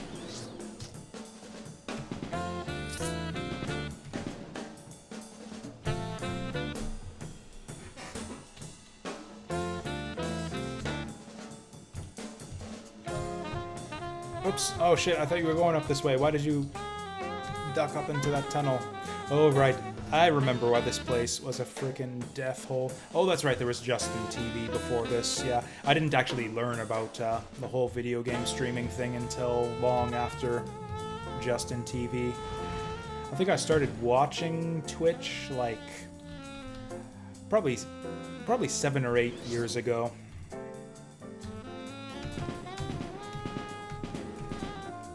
Yeah, one of my favorite YouTube Let's Players, Brick Road, started streaming on Twitch, and I kind of just followed him over there and discovered a bunch of other streamers from there. Or is that right? Actually, I think it might have been Kriparian, now that I think of it. Because yeah, I watched a lot of his Diablo 3 videos on YouTube, and he was a Twitch streamer. He's mostly known for Twitch, but I found him first on YouTube. So I followed a lot of his Diablo 3 content, and I think I might have followed over to his Twitch stream from there. That seems like that's more correct. And then, so yeah, I would have started watching Twitch whenever Diablo 3 was out, which is probably about 8 years by this point.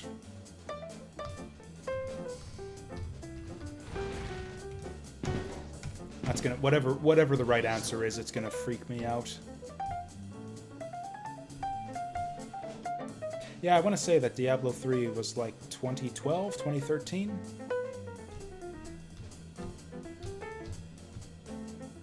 Oh, it's right there.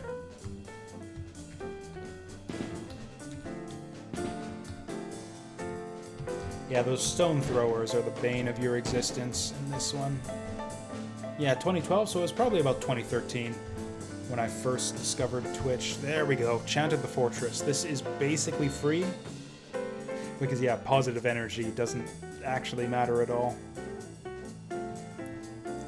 Damage resistance scales with spell power, but it's free. Or we get 53 life. I think I actually prefer the 53 life.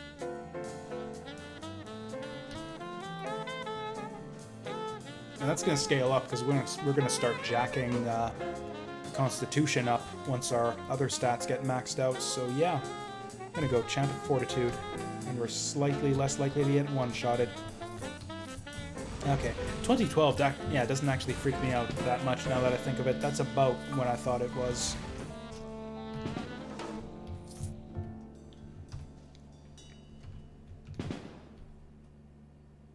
Oh, I was going to check out a Tinker, wasn't I? I've actually got a few ones now. Tier 5! Wait, this is one that I have already. Oh! Okay, so all of the Tinkers, like it's not like they have specific tiers. You can get them at different tiers, so I can actually upgrade my grounding strap for 50% immunity. Oh, here we go. Which slot was that again? Cloak slot. Oh, hell yeah, I take that.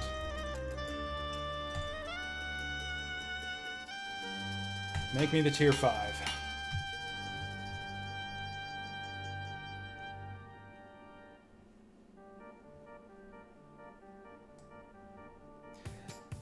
Actually, that lightning resistance comes just in time here. Because, yeah, a lot of lightning mages on this mountain.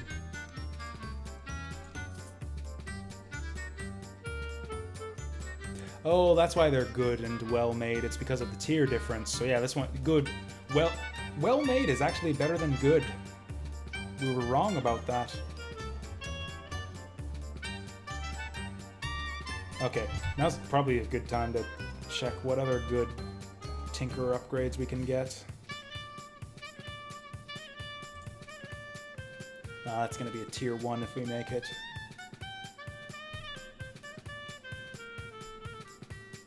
Yeah, I think that's actually the only big upgrade we can get.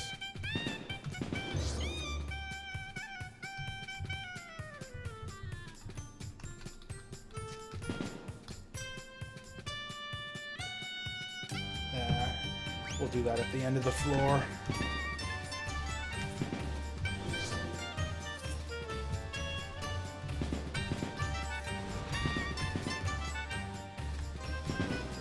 Ooh. I don't know why some of the enemy gunners shoot bees at you sometimes, but they do.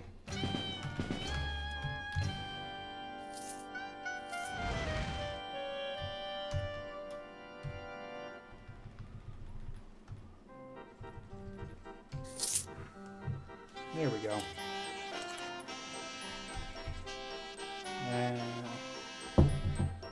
I don't like the idea of pouring a drink with a sandworm right there. There we go. It's actually an appropriate finish to celebrate the completion of our ninja-themed retro showcase. Polish off a bottle of Gekkeikan sake. That's what ninjas drink, right? Is sake. They like breathe it, or they like drink it down and then spit it out to breathe fire. Oh, I forgot to actually sustain my chant of fortitude. We'll get on that right away. So those guys are all dead.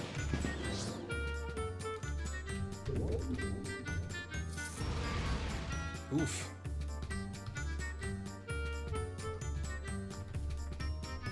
Yeah, the problem with piercing shots is that your range is so short that you so rarely... I've been hitting the wrong button. You so rarely have the range to get full use out of it.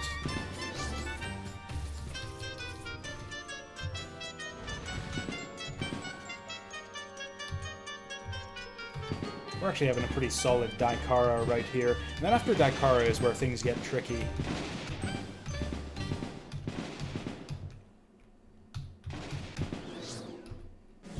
Because, yeah, the forest and the maze are pretty natural next dungeons to do after you're finished with all your starting dungeons.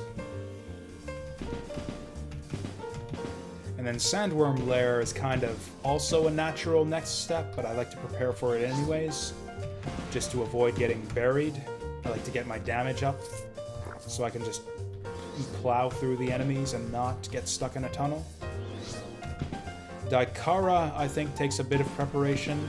You want to do optional dungeons to not get killed by rock throwers in this place. And then you definitely want to do as much preparation as you can for Dreadfell. That's a big step up in difficulty.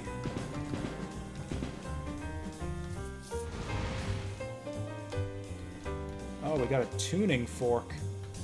What slot is that even? I know I've seen these before, but I forget what they do. It's a torque.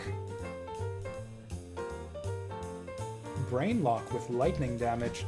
That would be awesome if we did lightning damage. That seems like a very specific item.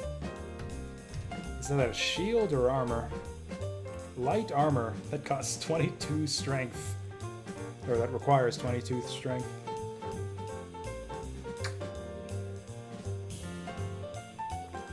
Solid stats. I don't know that it's good enough to warrant requiring 22 strength, though.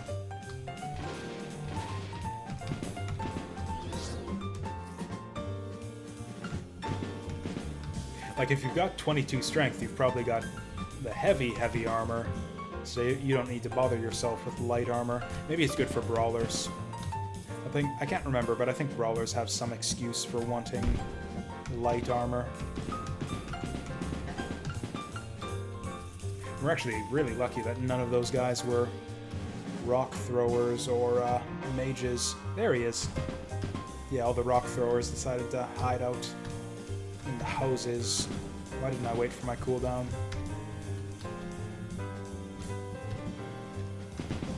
I couldn't even see what that guy is. Man, all the unique items here.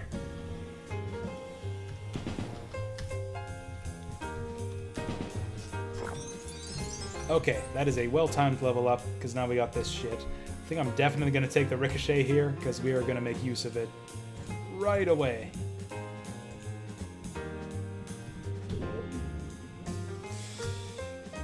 Well, if this game allowed you to save scum, I would take a safety save here. You don't have to do this room, except I'm the way I am, so I do have to. Here we go. So we definitely kick off with one of these. I have no defensive tech to enable here, so... so that got most of them.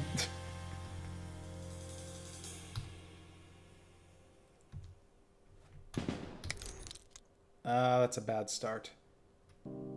It's a good start, but it's a bad start. Yeah, we're not going to be able to fight him up there. I think we got a fair number of them just with that opening salvo. Yeah, we just want to crowd him. Yeah, we'll pick him off one by one. That rock thrower is killing his own dudes.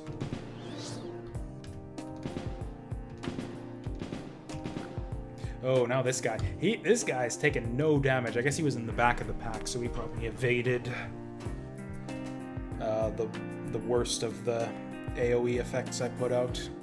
He's... Whoa. I don't actually know how to correct my camera.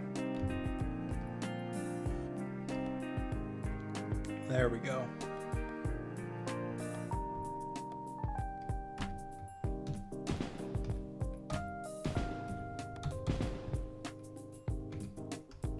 Oh, right. Yeah, double shot would be a good call here. Oh, wow, there's a lot more of them left than I thought. Goodbye.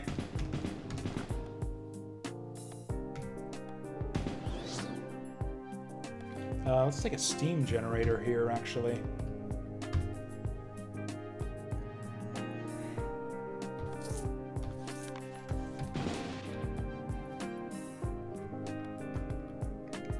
I think ricochet works even if you can't see the enemies, so if there's enemies around the corner here, well, that should get them.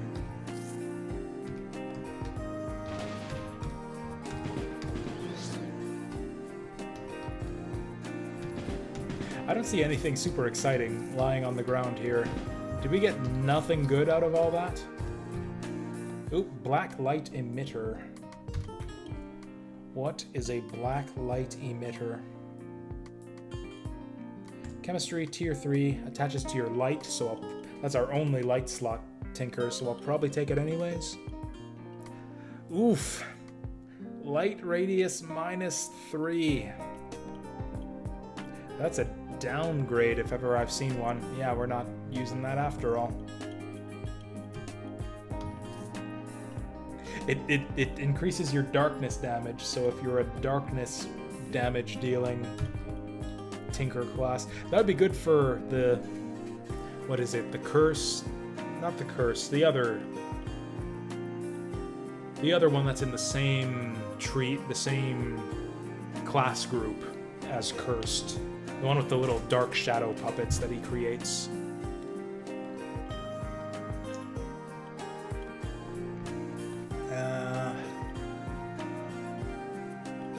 I don't know about this one.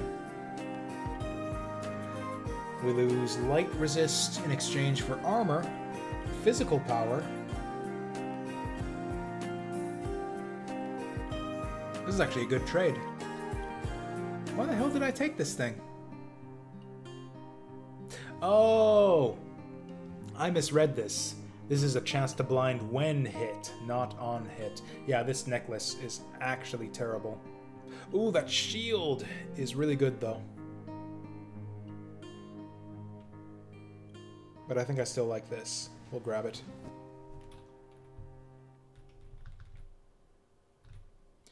Steel Helm of Garkol. That could be an upgrade. Minus armor, minus everything. We get a bunch of stats. We lose sun immunity. Gain a bunch of saves, but we lose a bunch of armor and armor hardiness. Plus physical damage? I'll take it. Physical damage is kind of what we're all about, so yeah.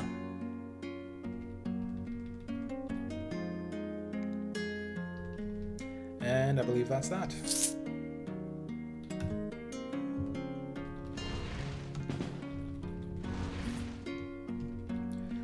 Daikara 3, I think we got one more to go before the boss floor. I've noticed that too. You know what happened once? It's just yesterday. I loaded up Steam and it said, oh, we need to restart for an update. So, you know, whatever. Restart for an upgrade or an update. And then, like 2 minutes later, it did it again. It's like, oh, Steam needs to restart again for an upgrade, for an update 2 minutes later. I don't know what happened. I guess they just fucked something up with the first update.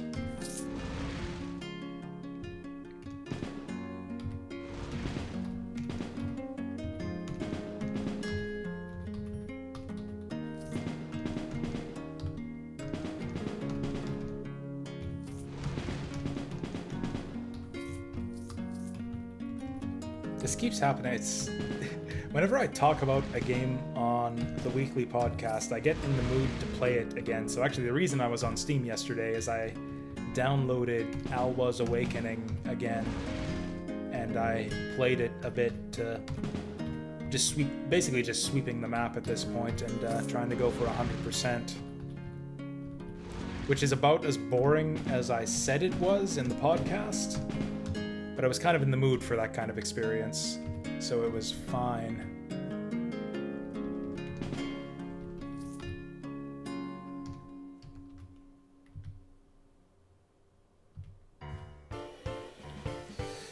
Are we going to do Temporal Rift now, or do we come back for it? I'll come back for Temporal Rift, because I think the Daikara boss is actually easier.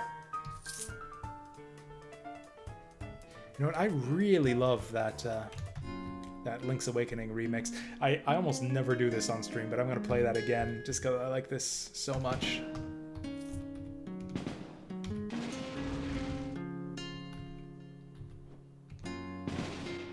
Yeah, big open areas like this are pretty bad for a medium range class. Let's just hide in our little hidey hole here. Wait for them.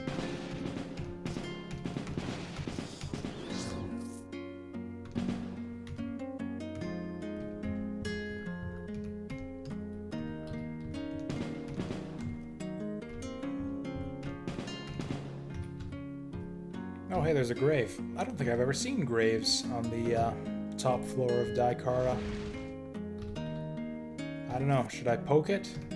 It'll probably kill me if I do. I'm gonna poke it. That is a level 29 Forest White. That was pretty easy. Actually, you don't really want to auto-explore this place. Just because it's a big open area, tons of enemies. You want to avoid aggroing everyone in the center all at once. I like to work my way around the outside, pick them off a bit, and then go for the boss.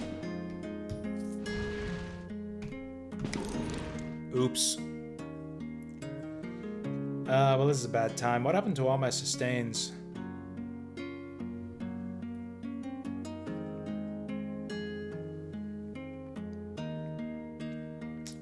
The fuck just happened on that turn? I know I got hit with the rock. Oh, wow. That is like a barbarian or berserk. What's the melee class? The big burly melee class that like the default one. I think it's berserker. Yeah, that is a stone thrower berserker.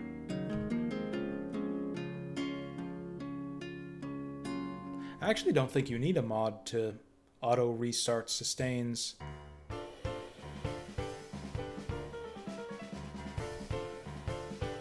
Although I think I do actually have that mod anyways. Like, auto use does the same thing, doesn't it?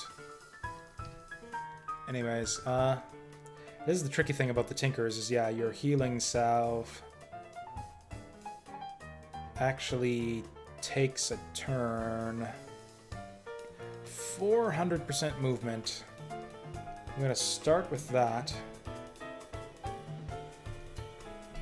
1, 2, 3, 4. Free action.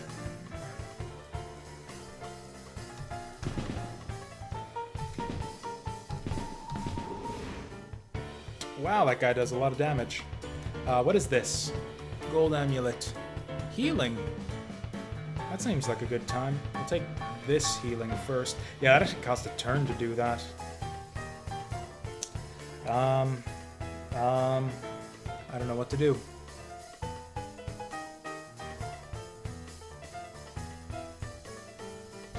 Let's pop the jet boots.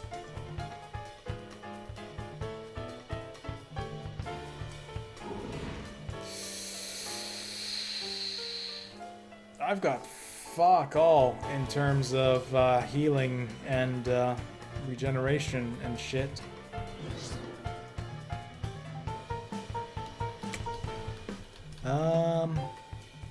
Oh yeah, we'll use this guy. That helps. We might survive now. I'm actually gonna pop this again.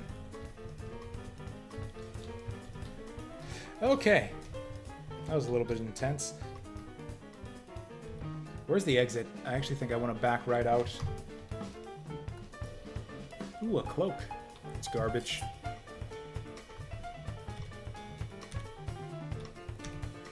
Okay, let's try that again with all of our sustains up this time. I have no idea when that happened. Yeah, mark for restart. Mark for restart. Whoops. Whoops. What have I done?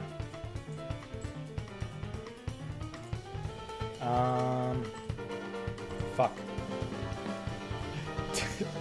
Does anyone know how to slot your basic ranged attack into slot 1? There we go. No.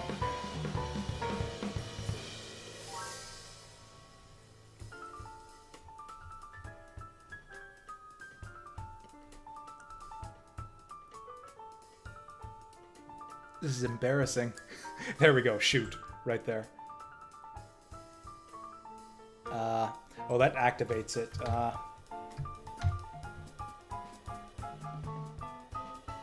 mean, I guess I can still click on people. Okay, click on the key binding to bind the hotkey. What if I just say 1? Shoot assigned to hotkey 1. Perfect.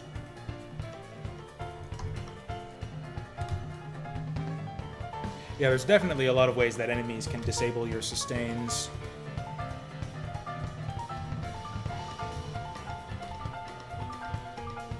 Like, I think that just auto-use is good enough. Like, you could set this to auto-use when no enemies are visible, and that would work, I think. Maybe there's some other nuance that I'm missing. Paladin, I took Chant of Fortitude to get the extra life. That'll help us that'll help keep us from getting one-shotted a little bit. It's only like 60 HP right now. 60 bonus HP. But eventually, once we've maxed out our cunning and dexterity, we're going to start putting a bunch of points into constitution, and then it's going to be a bunch of extra HP. Yeah, pistol shield would be an interesting combo for sure. I don't know what the benefit is. Honestly, I don't think that there's any benefit to having a shield in general, unless you've got a skill that requires the use of a shield. Like, I think it's just in general always better for a character, just generically, to dual wield or two-hand, unless they have a specific use for a shield.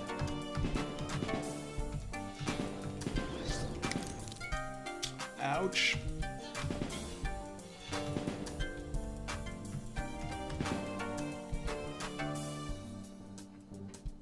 Oh, yeah.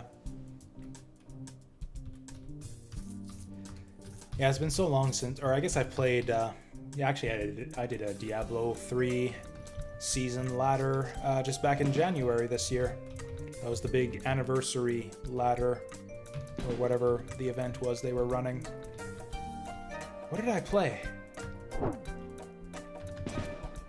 That's stupid. That was just like a few, like, or I guess it's been a while now. We are well into the current year at this point. Ouch. Let's get the fuck out of here.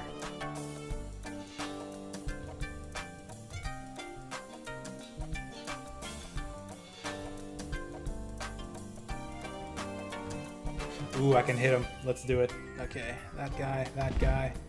And they're mostly gone.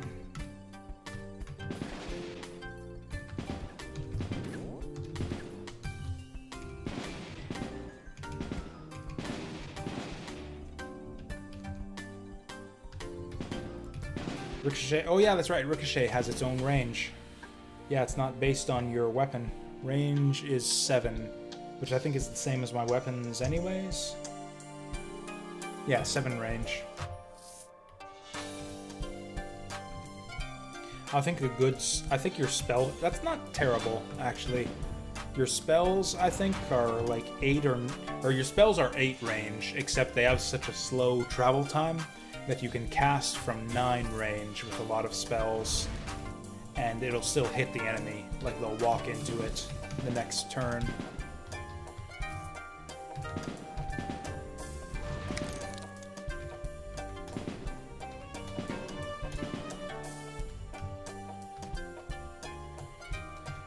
Whereas, yeah, the bullets travel so fast, it seems like there's generally no point to casting when you're outside your range.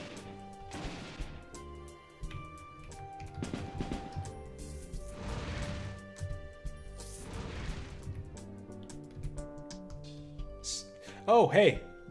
There's that guy up there. I forgot about him.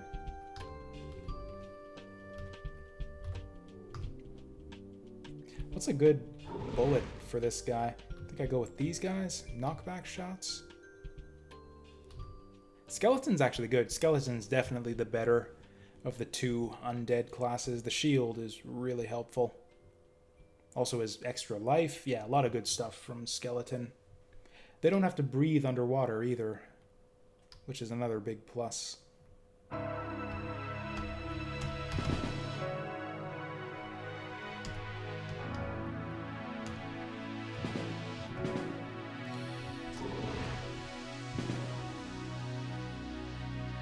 Is he healing or something? Why is he backing up?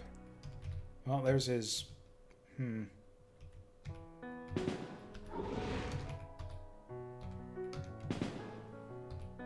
The fuck is this guy doing? Oh, he does have some kind of regeneration.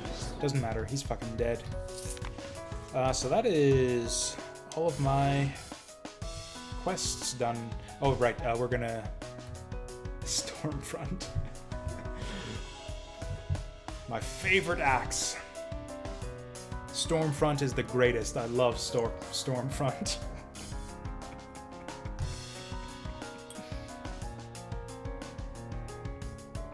Yeah, someone clip that. It's actually a pretty shitty axe, actually. I don't think I've ever bothered to use this on any... Even classes that like two-handers, I don't think I've ever bothered with it.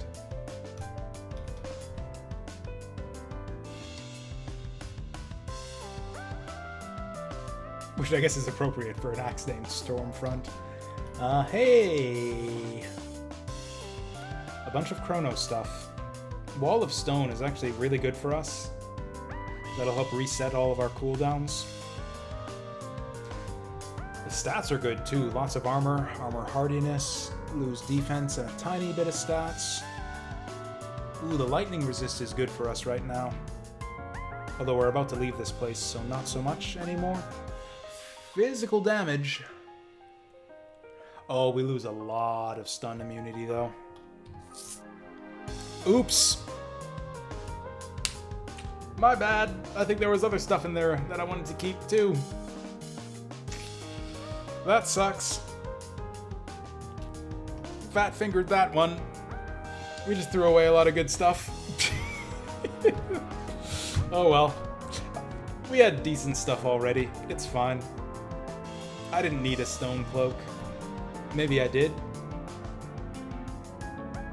It had temporal resistance, didn't it?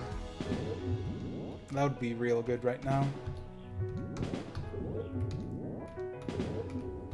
Why are you targeting that guy you can't hit? Don't make no sense. Ooh, we're almost got a level up. I got a level up. No, we're close to a level up.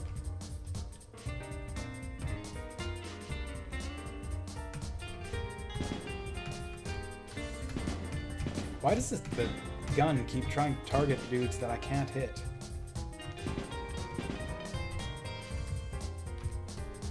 We got a new lamp. It's a tier 3. 8 cunning, crit multiplier. We lose some immunities. And a ton of light radius, which is not immediately helpful. Tough call. No, I think I like the immunity. And the light radius is going to be really good going into Dreadfell as well.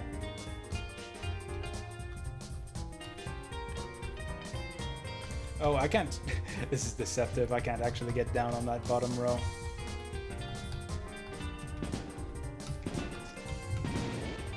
Ouch. Oh no, that's him. I was looking at the enemy's health bar. We're fine.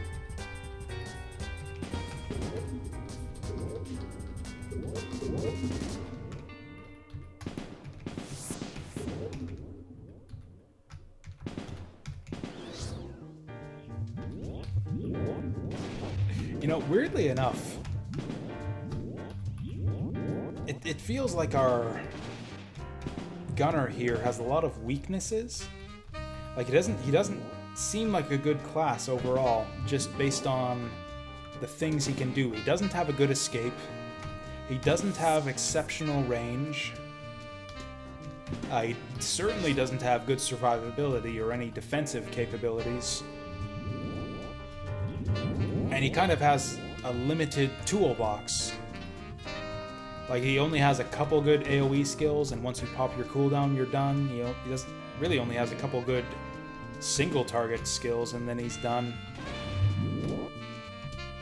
The thing I think that makes the gunner so good is just that his stats are overtuned. Like, he does a fuck ton of damage from a decent range. And that's about it. He just does, yeah, just crazy amounts of damage all up front from a decent range. And that's basically all the class is about.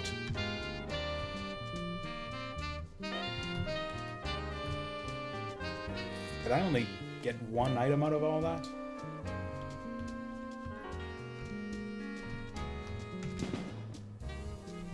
Yeah, look at that. We're one-shotting these guys. Technically two-shotting because we got 2 pistols, but even so.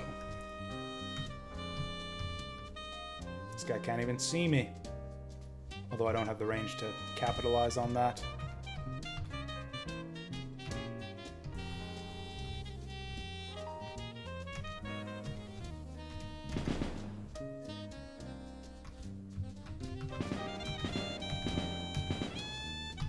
Burn it, boys.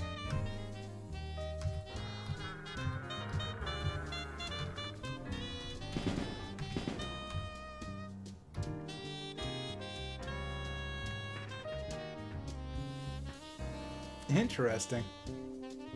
Oh yeah, there's so many crazy. I actually played a little bit more Westnoff off stream sometime last week, and I tried out a bunch of the user content.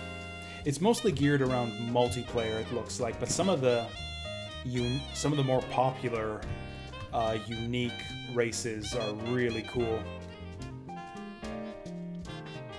There was one package in particular, I think it's the most, I forget what it's called, but it's the most downloaded one. If you sort by times downloaded, it's right at the top for race packs.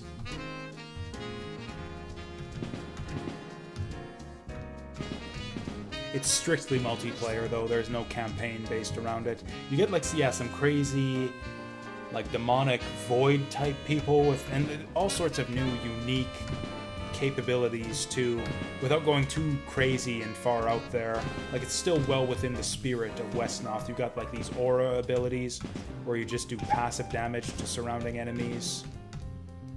Oh, I'm out of ammo.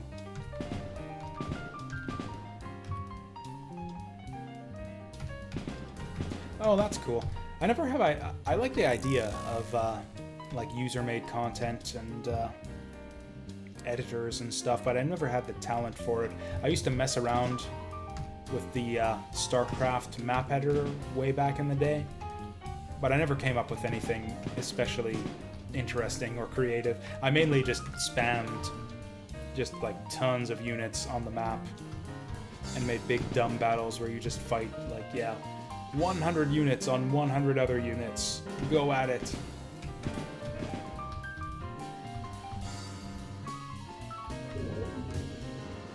And that's probably pretty much the same thing I would do with Battle for Westnoth if I did look into the editor at all.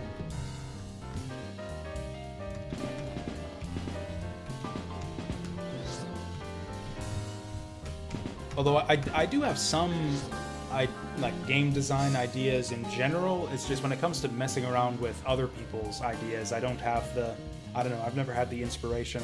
One idea I had though is I do have kind of a sketch in mind for a strategy RPG game, and I was thinking, oh, maybe I could just do all this up in the Westnoth engine. It would take a lot of tweaking though, and I don't think I have the time for it, frankly, these days. That's the thing, is that if I wanted to get into any kind of game development, I would essentially have to give up streaming entirely. Like, all of my spare time would have to go into it. Hell, I would basically have to give up video games entirely, which would be kind of ironic.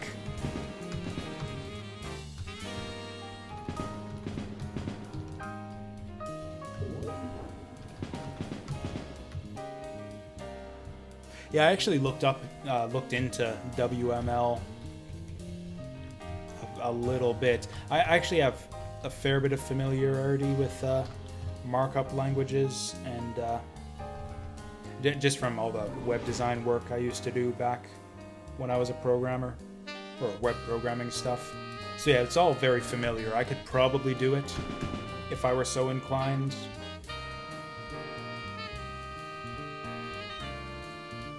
But, nah, I'm pretty lazy, which is why I got out of the whole programming gig in the first place.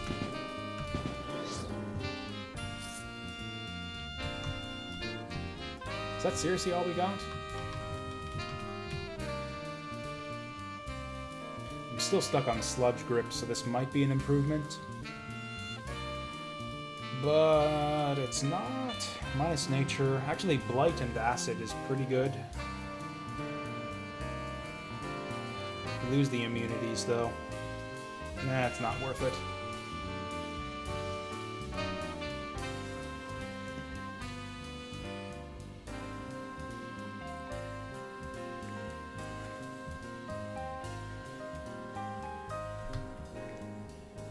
Oh, I didn't realize they were, yeah, revising the way user-made content was made that significantly. I think you win this fight as soon as you kill one of these guys.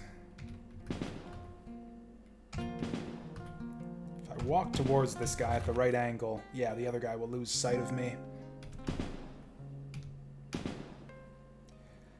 Really would be nice to have a shield.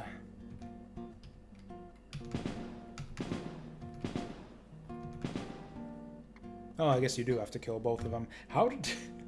There must be some kind of weird damage sharing mechanic between these two guys.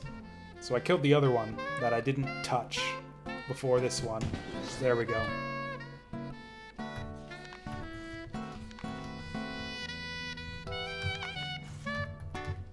Ooh, a lot of interesting spell casting stuff here. Dagger, dagger, mace, staff, staff. I've never seen this before. Plague fire. It's been a long time since I got a lantern upgrade. Light radius 1. Ooh, cleansing effects are pretty badass though. I don't think it's worth losing all this other stuff. Yeah, what, the last Battle for Westnoth upgrade was in April or something like that? I'm really curious to see where they go from here. I'm definitely still interested in Battle for Westnoth. It's just hard to make time for it with all the other stuff I want to play.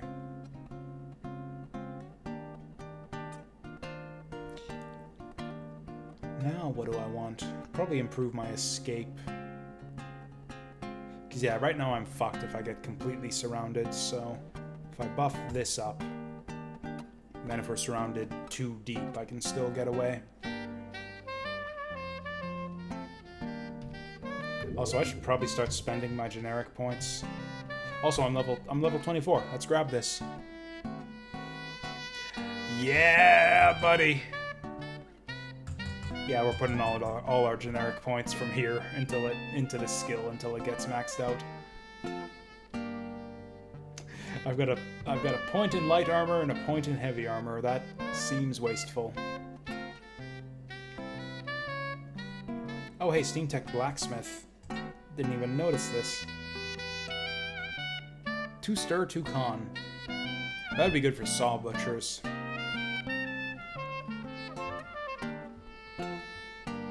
Healing life. Yeah, this is totally made for saw butchers.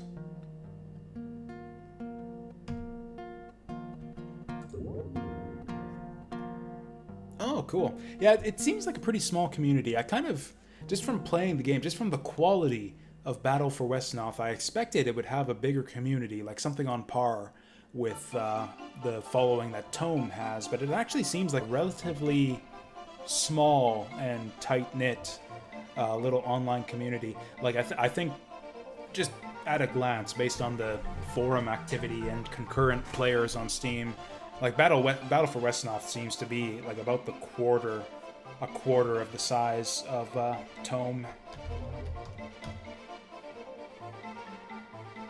Oh, maybe it's declined since its heyday then. That's the thing, is Tome has been coming out with some radical new changes fairly regularly over the years. Oh no!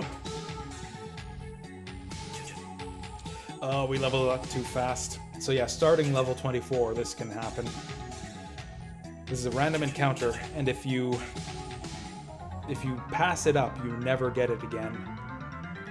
Which means I can't not take it. It's just not in me to pass this up. But it's also really dangerous to take it right at level 24. I generally prefer doing Dreadfell before taking this side quest. But like I said, it's not in my nature to refuse it, so we're going for it. We're stuck here until we get out. That's a good start. We got some shoes here. Some really good shoes. We lose a ton of armor, a ton of stats, gain physical resistance, lose physical damage. That's probably a non-starter. What is this even for? Oh, telekinetic leap! That's amazing. We lose so much if we put these on. We lose crit, we lose physical damage, we lose stats, we lose armor. But it might be worth it to just jump 6 panels. That's an amazing active. I'm gonna take it. Where are we gonna put this?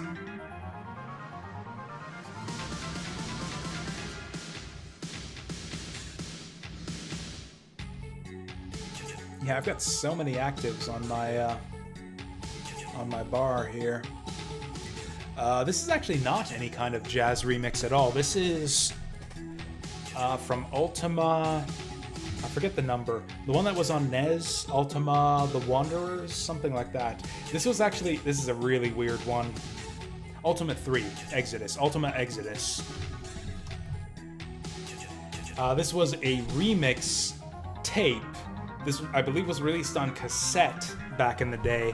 And yeah, it's a bunch of remixes of, or arrangements of the Ultima 3 soundtrack that was released exclusively in Japan with the Famicom version of Ultima Exodus.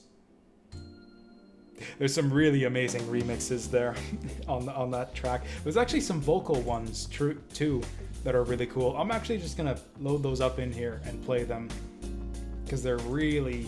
I just love the style of just Japanese like pop arrangements of video game music that were coming out at around this time in like the 80s, late 80s, early 90s especially. Where is it?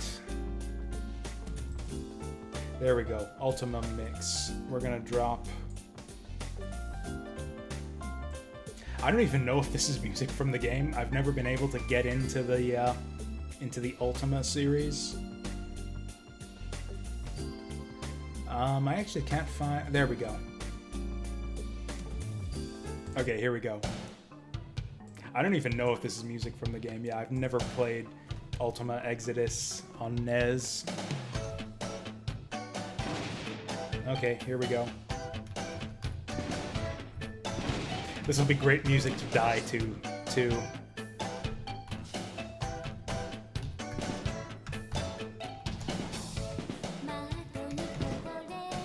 I'm standing in like 3 layers of acid right here.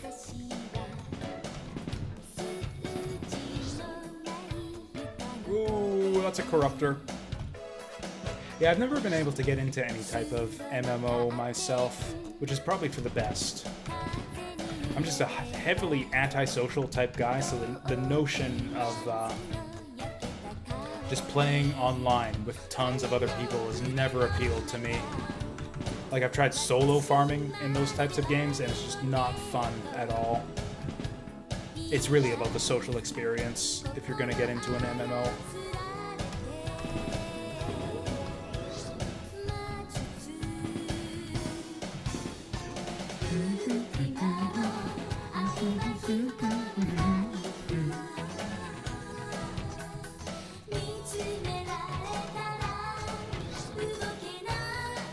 You know, Ultima Online has always sounded like the most interesting MMO, like kind of the purest form of MMO, as far as just, I don't know how to describe it, just natural game design. Like, all MMOs these days, from what I understand, are very guided, as far as, like, you've got a list of, or like a set path that you're expected to go down, whereas Ultima Online, at least from what I understand, was more of like an actual, like, virtual world. A living, breathing world, if you will. I hate using cliches like that, but that's the way people describe it. Oh, and to top it all off, so this dungeon is extremely dangerous. There's a particular type of mage in here that will drag you towards him. So if he ends up in the middle of a room, he'll like pull you into the middle of a room, surrounded by enemies, unless you've got a good escape, you're gonna die the turn after that.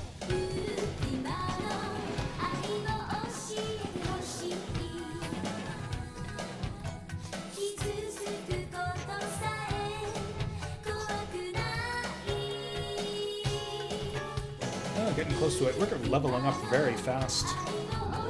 Oh!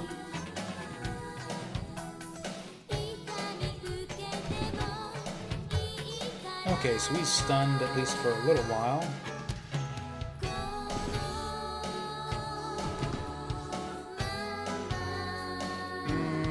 We're gonna go with this one. So that should keep him stunned. Ideally, it would keep him stunned. Oh, hey, this is a good time. Actually, I'm going to put this on Alt-Shift-1. Alt-Shift-2, even. It's a little bit more accessible. Actually, let's check what this guy is first. Oh yeah, this is a melee guy. Yeah, we want to jump away. Stay one jump ahead of this guy. Oh no, he dashes. Of course he dashes. And he's got a shield.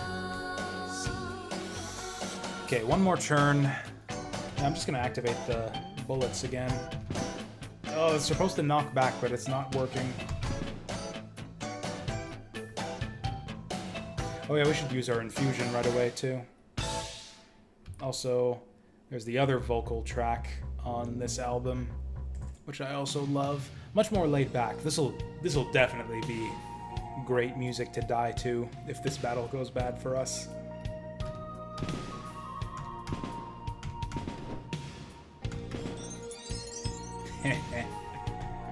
I think that's a good indication that this class might be overpowered. Those digestive sac fights are really difficult. Like, most of my deaths, since the new DLC, most of my deaths these days have been from digestive sac fights. Anyways, what were we talking about? Oh yeah, I played a bit of Ragnarok Online back in the day.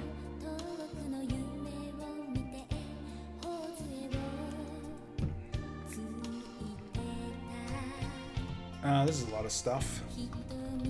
Most of it garbage. Tier 5 belt. Is it better than our Girdle of Calm Waters, though? This is a really shitty Tier 5. I mean, it's decent compared to what we've seen so far, but for a Tier 5 unique, this is actually garbage. Swap Will for Calm, that's good. We lose a bunch of resistances. That's always going to be the case when you swap out your Girdle of Calm Waters.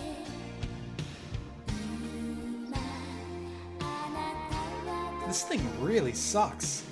I don't think I want it. No, forget it.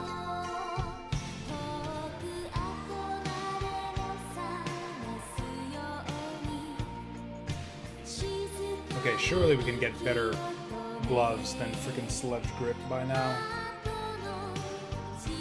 Oh, they're Brawler gloves though, so probably not. Stats.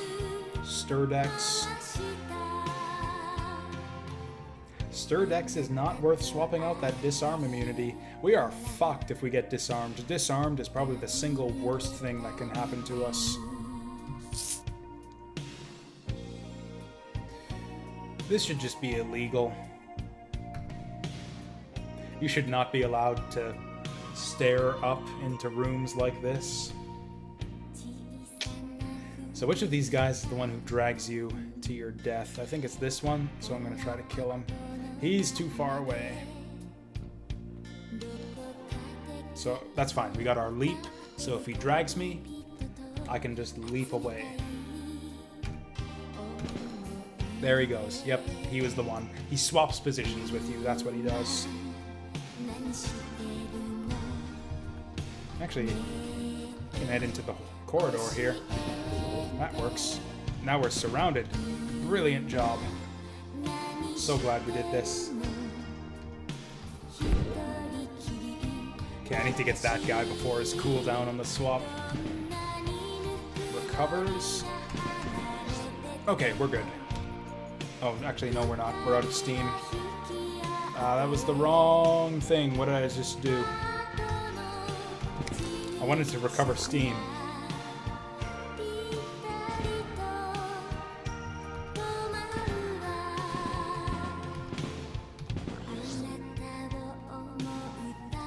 So we need to re-enable that. Actually, it should re-enable itself. There we go. Oh, he's invisible. There we go. Oops. Oh!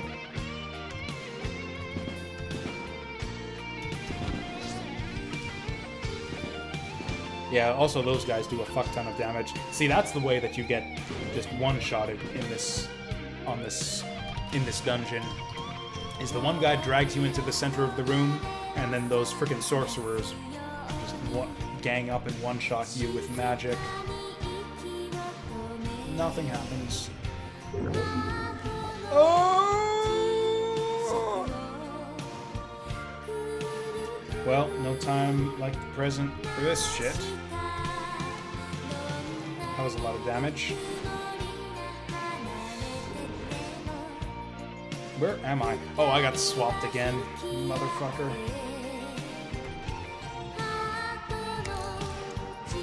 I think we're about to die. I should not have opened that treasure chest. Yeah, we're dead. I don't know what to do about this. That other sorcerer is what did it. If I had known that this fucker over here was there, I would have taken care of him first before opening the treasure chest. Do I have anything? I got a movement rune.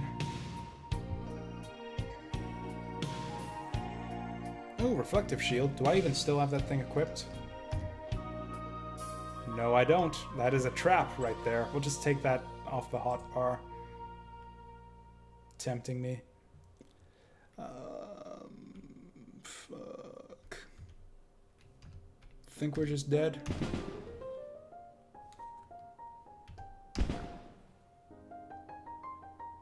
Well, I'm not dead yet. And sure enough, one... Shit, he's invisible. Two... I'm dying!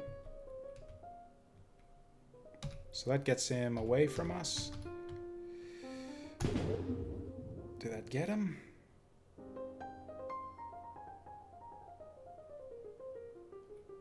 What the hell is this? Oh, hey. Is that an instant? It is. We're burning for 36 to turn, so that's gonna kill us. So I should probably pop that. We'll pop the armor pen here just so that we can actually kill him. This is gonna be tight. Also, I'm burning again. He lit me on fire again, so I think I'm dead anyways. We're gonna kill all the enemies and then we're gonna die to burning. This is the worst way to go.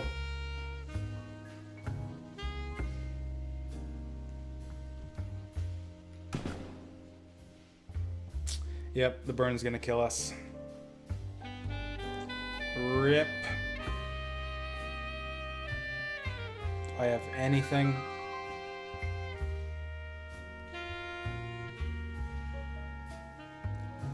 Anything at all?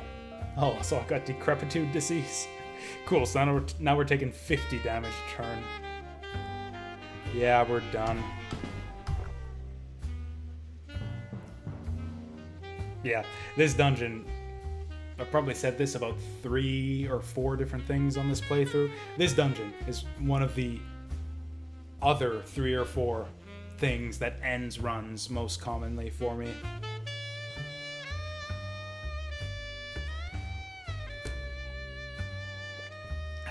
That was my mistake too. I should not have just opened the treasure chest blindly without scouting for nearby enemies first. If it weren't for that guy is the one who did it. If it weren't for him, we'd have had that. Oh, he dropped some rare bullshit armor there too. Fuck. If only I didn't play on roguelike mode. Oh well, that's a pretty good distance to make on single life. I didn't even kill the guy. That really bugs me that I didn't even kill the guy. How close was he? Do they not let me examine regular enemies? Yeah, it won't actually show me the stats for the guy that killed me. Oh, there he is. Nope.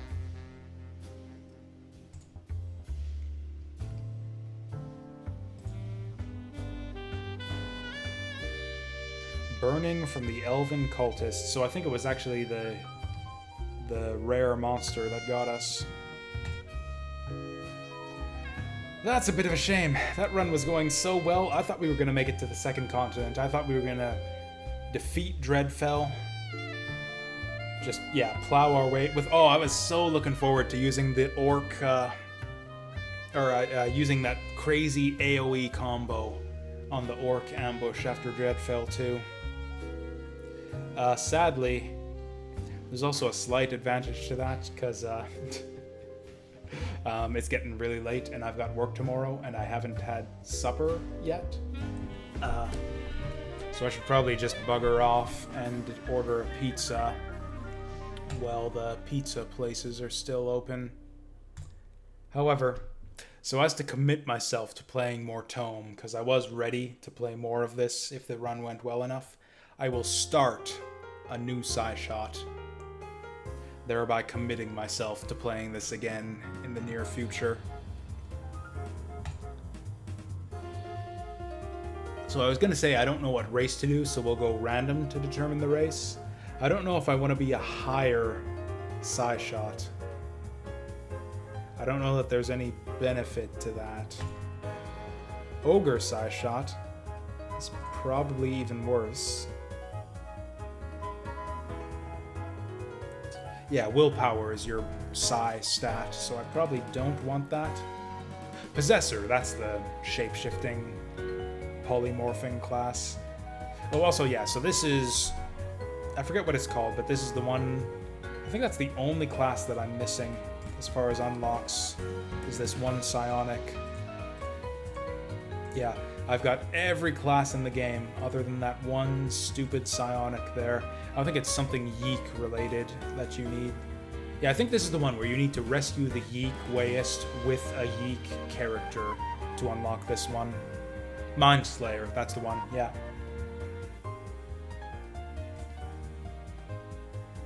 Well, they really, really want us to be a higher Psyshot, so I guess we'll do it. Cunning, willpower, dexterity. Higher has +1 to 2 of those.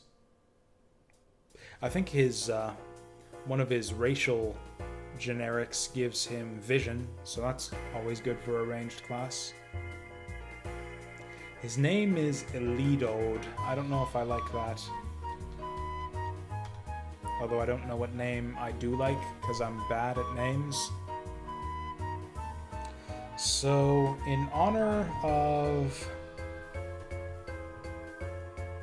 what? Of our upcoming Final Fantasy Tactics 4-Job Fiesta, we're going to switch him to male, and we're going to name him Mustadio, because he uses guns, even though he's psychic, and that doesn't really fit with the theme. So what is a Psyshot good for? Accuracy, regen. Probably don't need this. Oof, we need more dex, a lot more dex to unlock this guy. That's our passive weapon skill too. Yeah, higher was a really, really bad class for all of this. I guess I'll take that armor training too for the time being.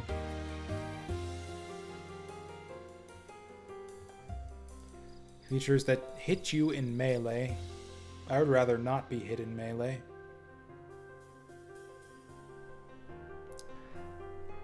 So apparently Psyshot is like a melee gunner that uses worse armor and has less good melee stats because they go for will instead of dex. Or I guess they get dex too. This is a weird class. Okay, that's a sustain. A cheap sustain, so we'll take that. Yeah, this is all like up close and personal type stuff. Yeah, this is why I didn't like Psy Gunners. I don't understand this at all. It's like you're a gun user who wants to be right up in the enemy's face.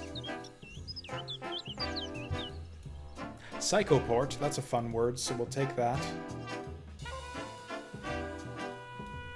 Actually, you know what? We got 5 class points for some reason, so I guess I'll just take all of these and see how it goes. Wow, my hotkeys are all fucked up. Where's my sustains at? This guy. It's a Psychoport. Oh, it's Psychoport's Steam, not me. I was thinking this was like a teleport skill. Oh no, yeah, you swap places with the target. That's good. Oh, it's another sustain. Ooh, it costs Steam. And a lot of it. What does it even do? Melee Reflect. That's really bad. I should not have taken this skill. Ooh, resistance plus 7%. Never mind. That's actually really good. Have or reduced duration of detrimental effects. This is actually an amazing passive. Yeah, hell yeah, we want that.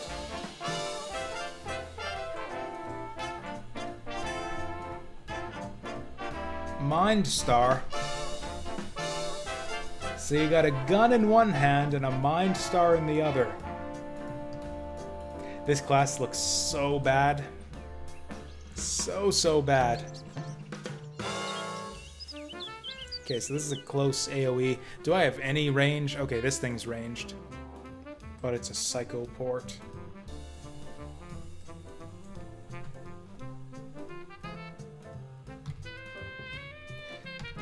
I mean, it's a hybrid class in that it starts with a gun. I see no benefit to having a gun equipped on this class so far. All of this stuff is melee and based on your mental power, or your steam power, but still, based on your Mind Star. Not a single one of these abilities cares about our gun at all.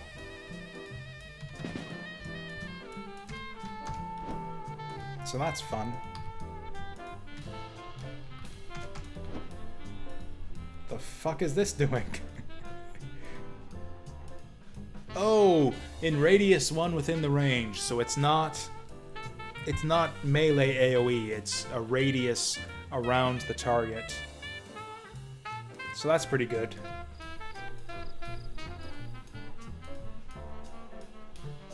Oh, and that's a knockback, so that's for keeping enemies away from you. Okay. Now we actually get to hit. Okay. Okay, that's pretty solid. Our gun really sucks. We are effectively cutting our DPS or our total damage with our basic attacks in half by not dual wielding.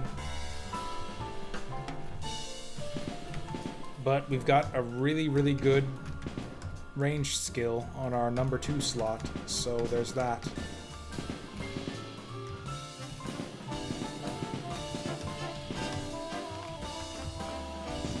Actually, you know what I'm going to do?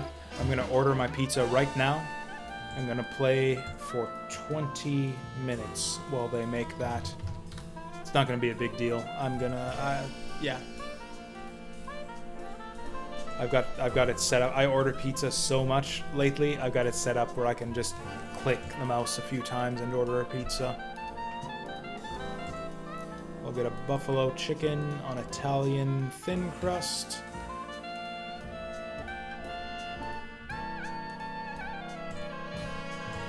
We'll check out, get that for pickup.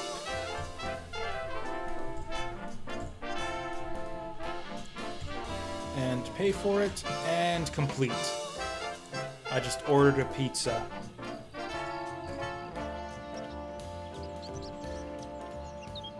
I actually don't get delivery either.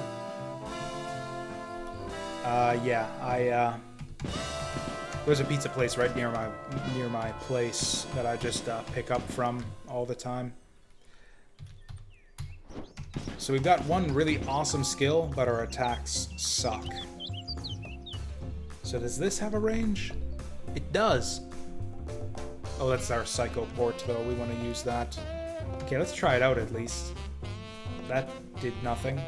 How does this work again? Also, I should set a timer. so that I don't forget. Also, it said it's only going to be 15 minutes, so there. We'll get as far as we can in 15 minutes with this class. How does this work? Each turn, steam accumulates there. Do you really mean that? Do you really mean steam accumulates there?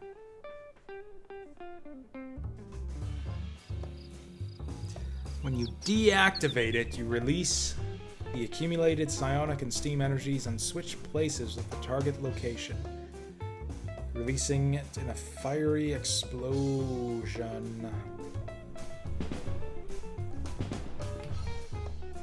Oh, and it releases at the target point too. Right, because it targets a location, not an actual target. Oh, and he's dazed.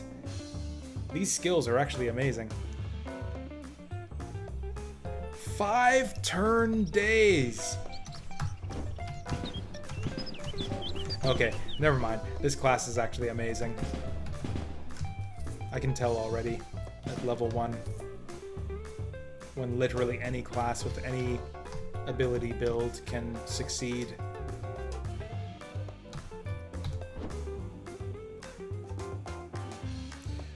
I guess we'll see how this goes. We might put her at the top talent tree. I mean, I didn't because I can't afford it, but physical power, weapon damage, kind of standard for a passive weapon upgrade. Activable. That's okay. We learned a new word today. It's activable for a shoot. Activable for a shoot.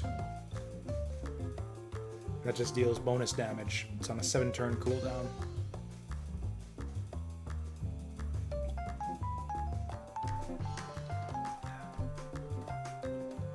Radius 4, huh? Sounds like fun. Okay, we're all about the AoE as a psi shot, apparently. And we can group them up, too, to make them hit. That seems really fun. I hope this guy survives so that we can do all of this stuff. What does this do again? That's our knockback.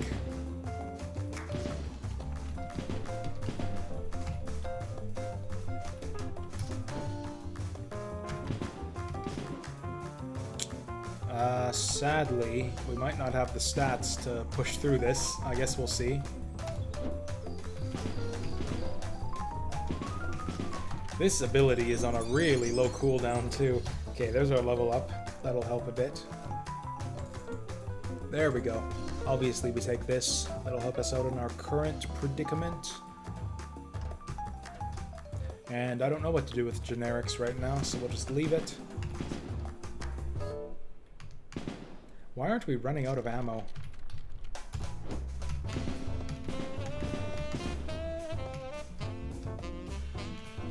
This guy we want out of our face pronto. Oh yeah, we can activate this thing. Except we don't have ammo. Oh, I had to open my big stupid mouth. Why aren't I running out of ammo? Here, now you're out of ammo. Now stop complaining about not being out of ammo. Oh, we only reload 1 turn at a time, too.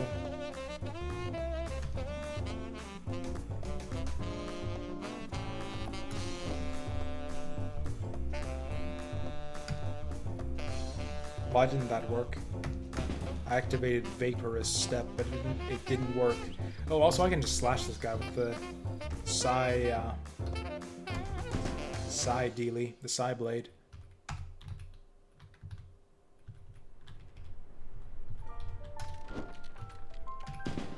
So that worked. We survived that.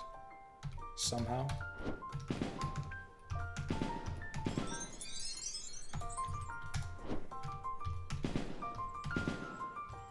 We just gained 2 levels out of all that. Jinkies. And we got the early acid groove. And we only need 1 of them. because we've only got one gun with this character, but I don't have any of the requirements.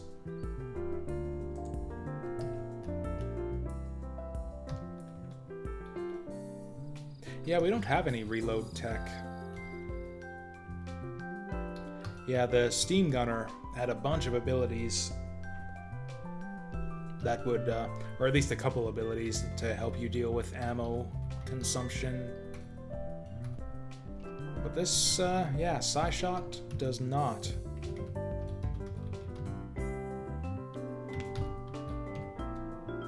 Wow, we got 0 useful equipment out of that entire floor. Anorithal, no thanks.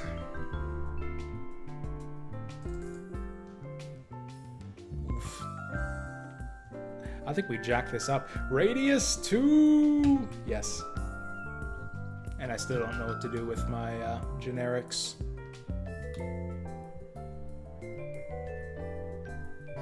Oh, hey there, Einsburn. Thank you for the info there. Increased Psyshot levels, you don't say.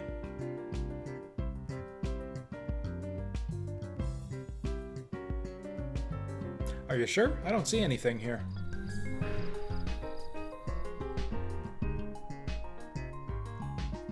It scales nicely. We get just as much physical power increased with the next level. Yes, the Gunslinger version does. You get a bonus 3. Yeah, I guess, yeah. So I just got finished playing a Gunslinger. And yeah, the Gunslinger version of that skill gives you, like, once you get the full 5 points in it, you get, like, 3 extra reloads. And it's insane. Yeah, Psyshot. Yeah, not so much.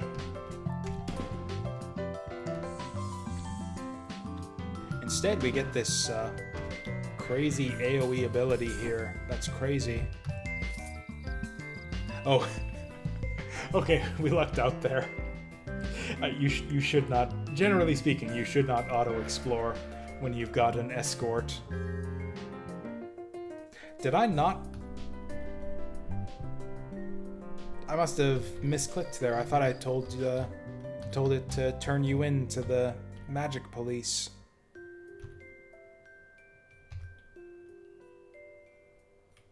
I guess we'll take Cunning. Cunning's not too bad. 2 Cunning, yeah. Nobody ever got hurt by taking 2 extra points of Cunning. Wow, the exit was way up over here. We got really lucky that how did she not die after that?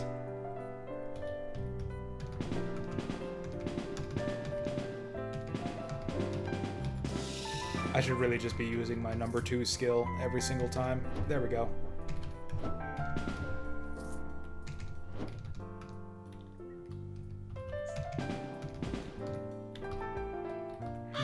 There we go. That is a ridiculous ability. Yeah, I haven't played Psyshot myself very much. Just because, I don't know.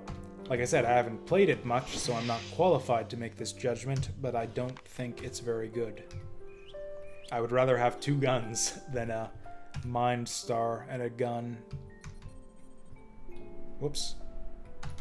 Oh. What is the radius on this?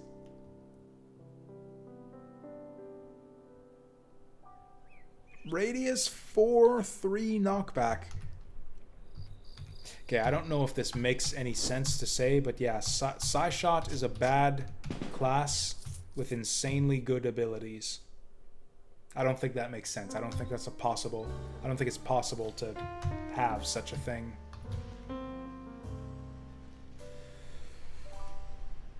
Do I want this? Reduced effectiveness, reduced cooldown. I don't know.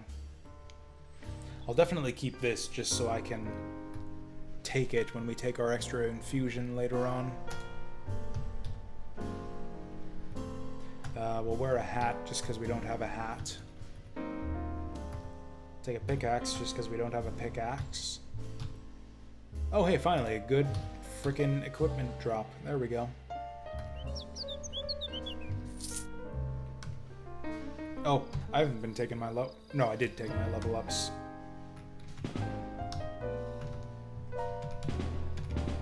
So that ammo sure makes a difference. Killing enemies in 2 shots now instead of like 5.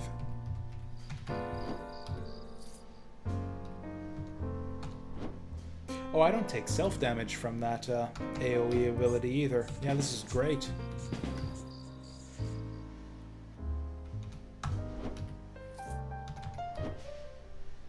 Obviously, every class feels powerful in the first dungeon, but this one feels especially powerful. This might be the...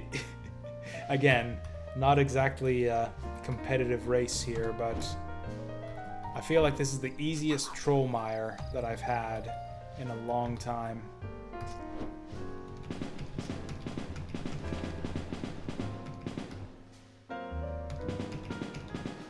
Oh, I guess I should have changed my stream title since I'm not doing the Gunslinger anymore.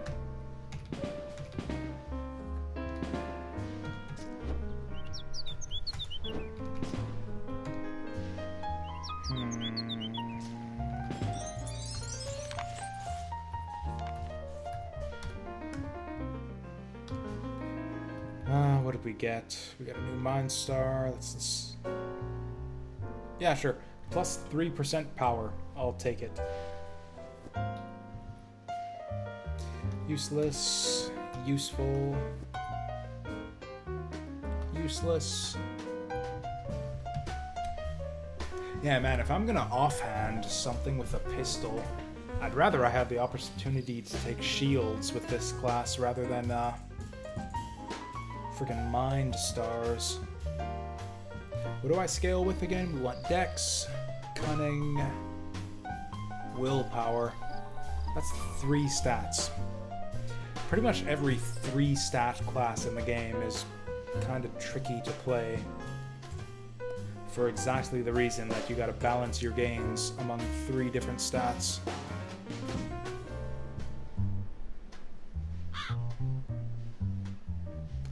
I think we just keep jacking up. Oh, we need willpower to jack it up. So we're gonna do that.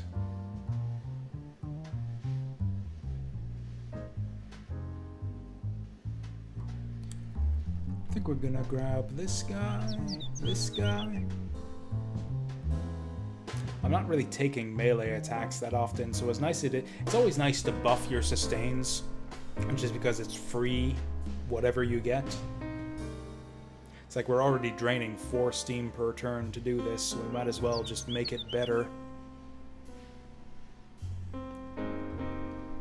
But I don't think it's worth it. I'm gonna try out this guy. Let's just try out all of the Psyshot skills.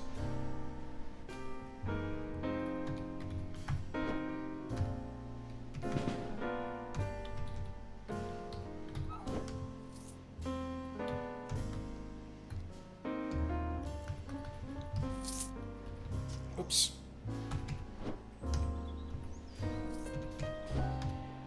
Cool. Yeah, we got an ability that just one-shots everything.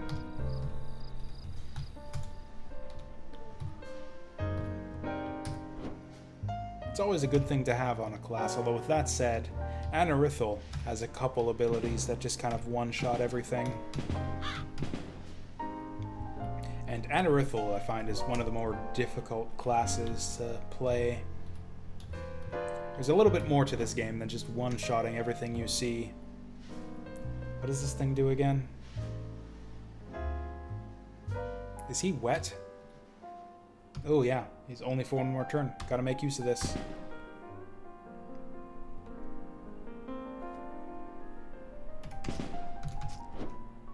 Okay, cool. Yeah, knock me away.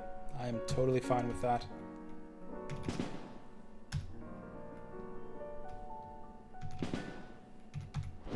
Oh, I should have pushed that back a little bit. I really miss not having strafe anymore.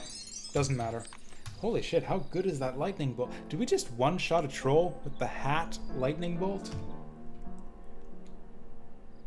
Oh, it scales on mind power. That explains it.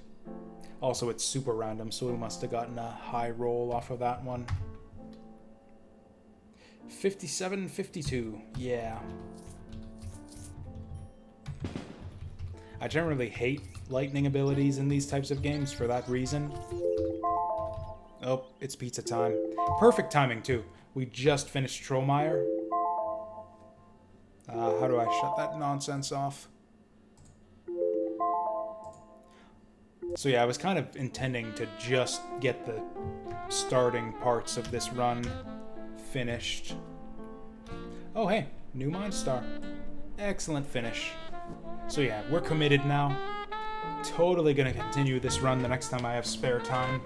The next guaranteed stream is gonna be this Wednesday. We're gonna start up Final Fantasy Tactics.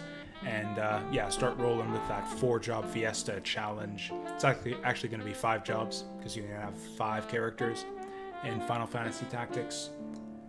I might do a stream either Saturday or Sunday, depending on how my schedule shakes out, which will be more of this. We'll be continuing our Psy-Shot run. And that is the plan for the time being. I'm actually going to spend these points right now because I know I'm going to forget if I come back to this tomorrow or Sunday. We are going to grab all of the dexterity and buff this up and just continue holding generic points because I never know what to do with these. And that is the stream. Yeah, thank you guys for watching. It's been cool hanging out with you. And yeah, we'll see you next time.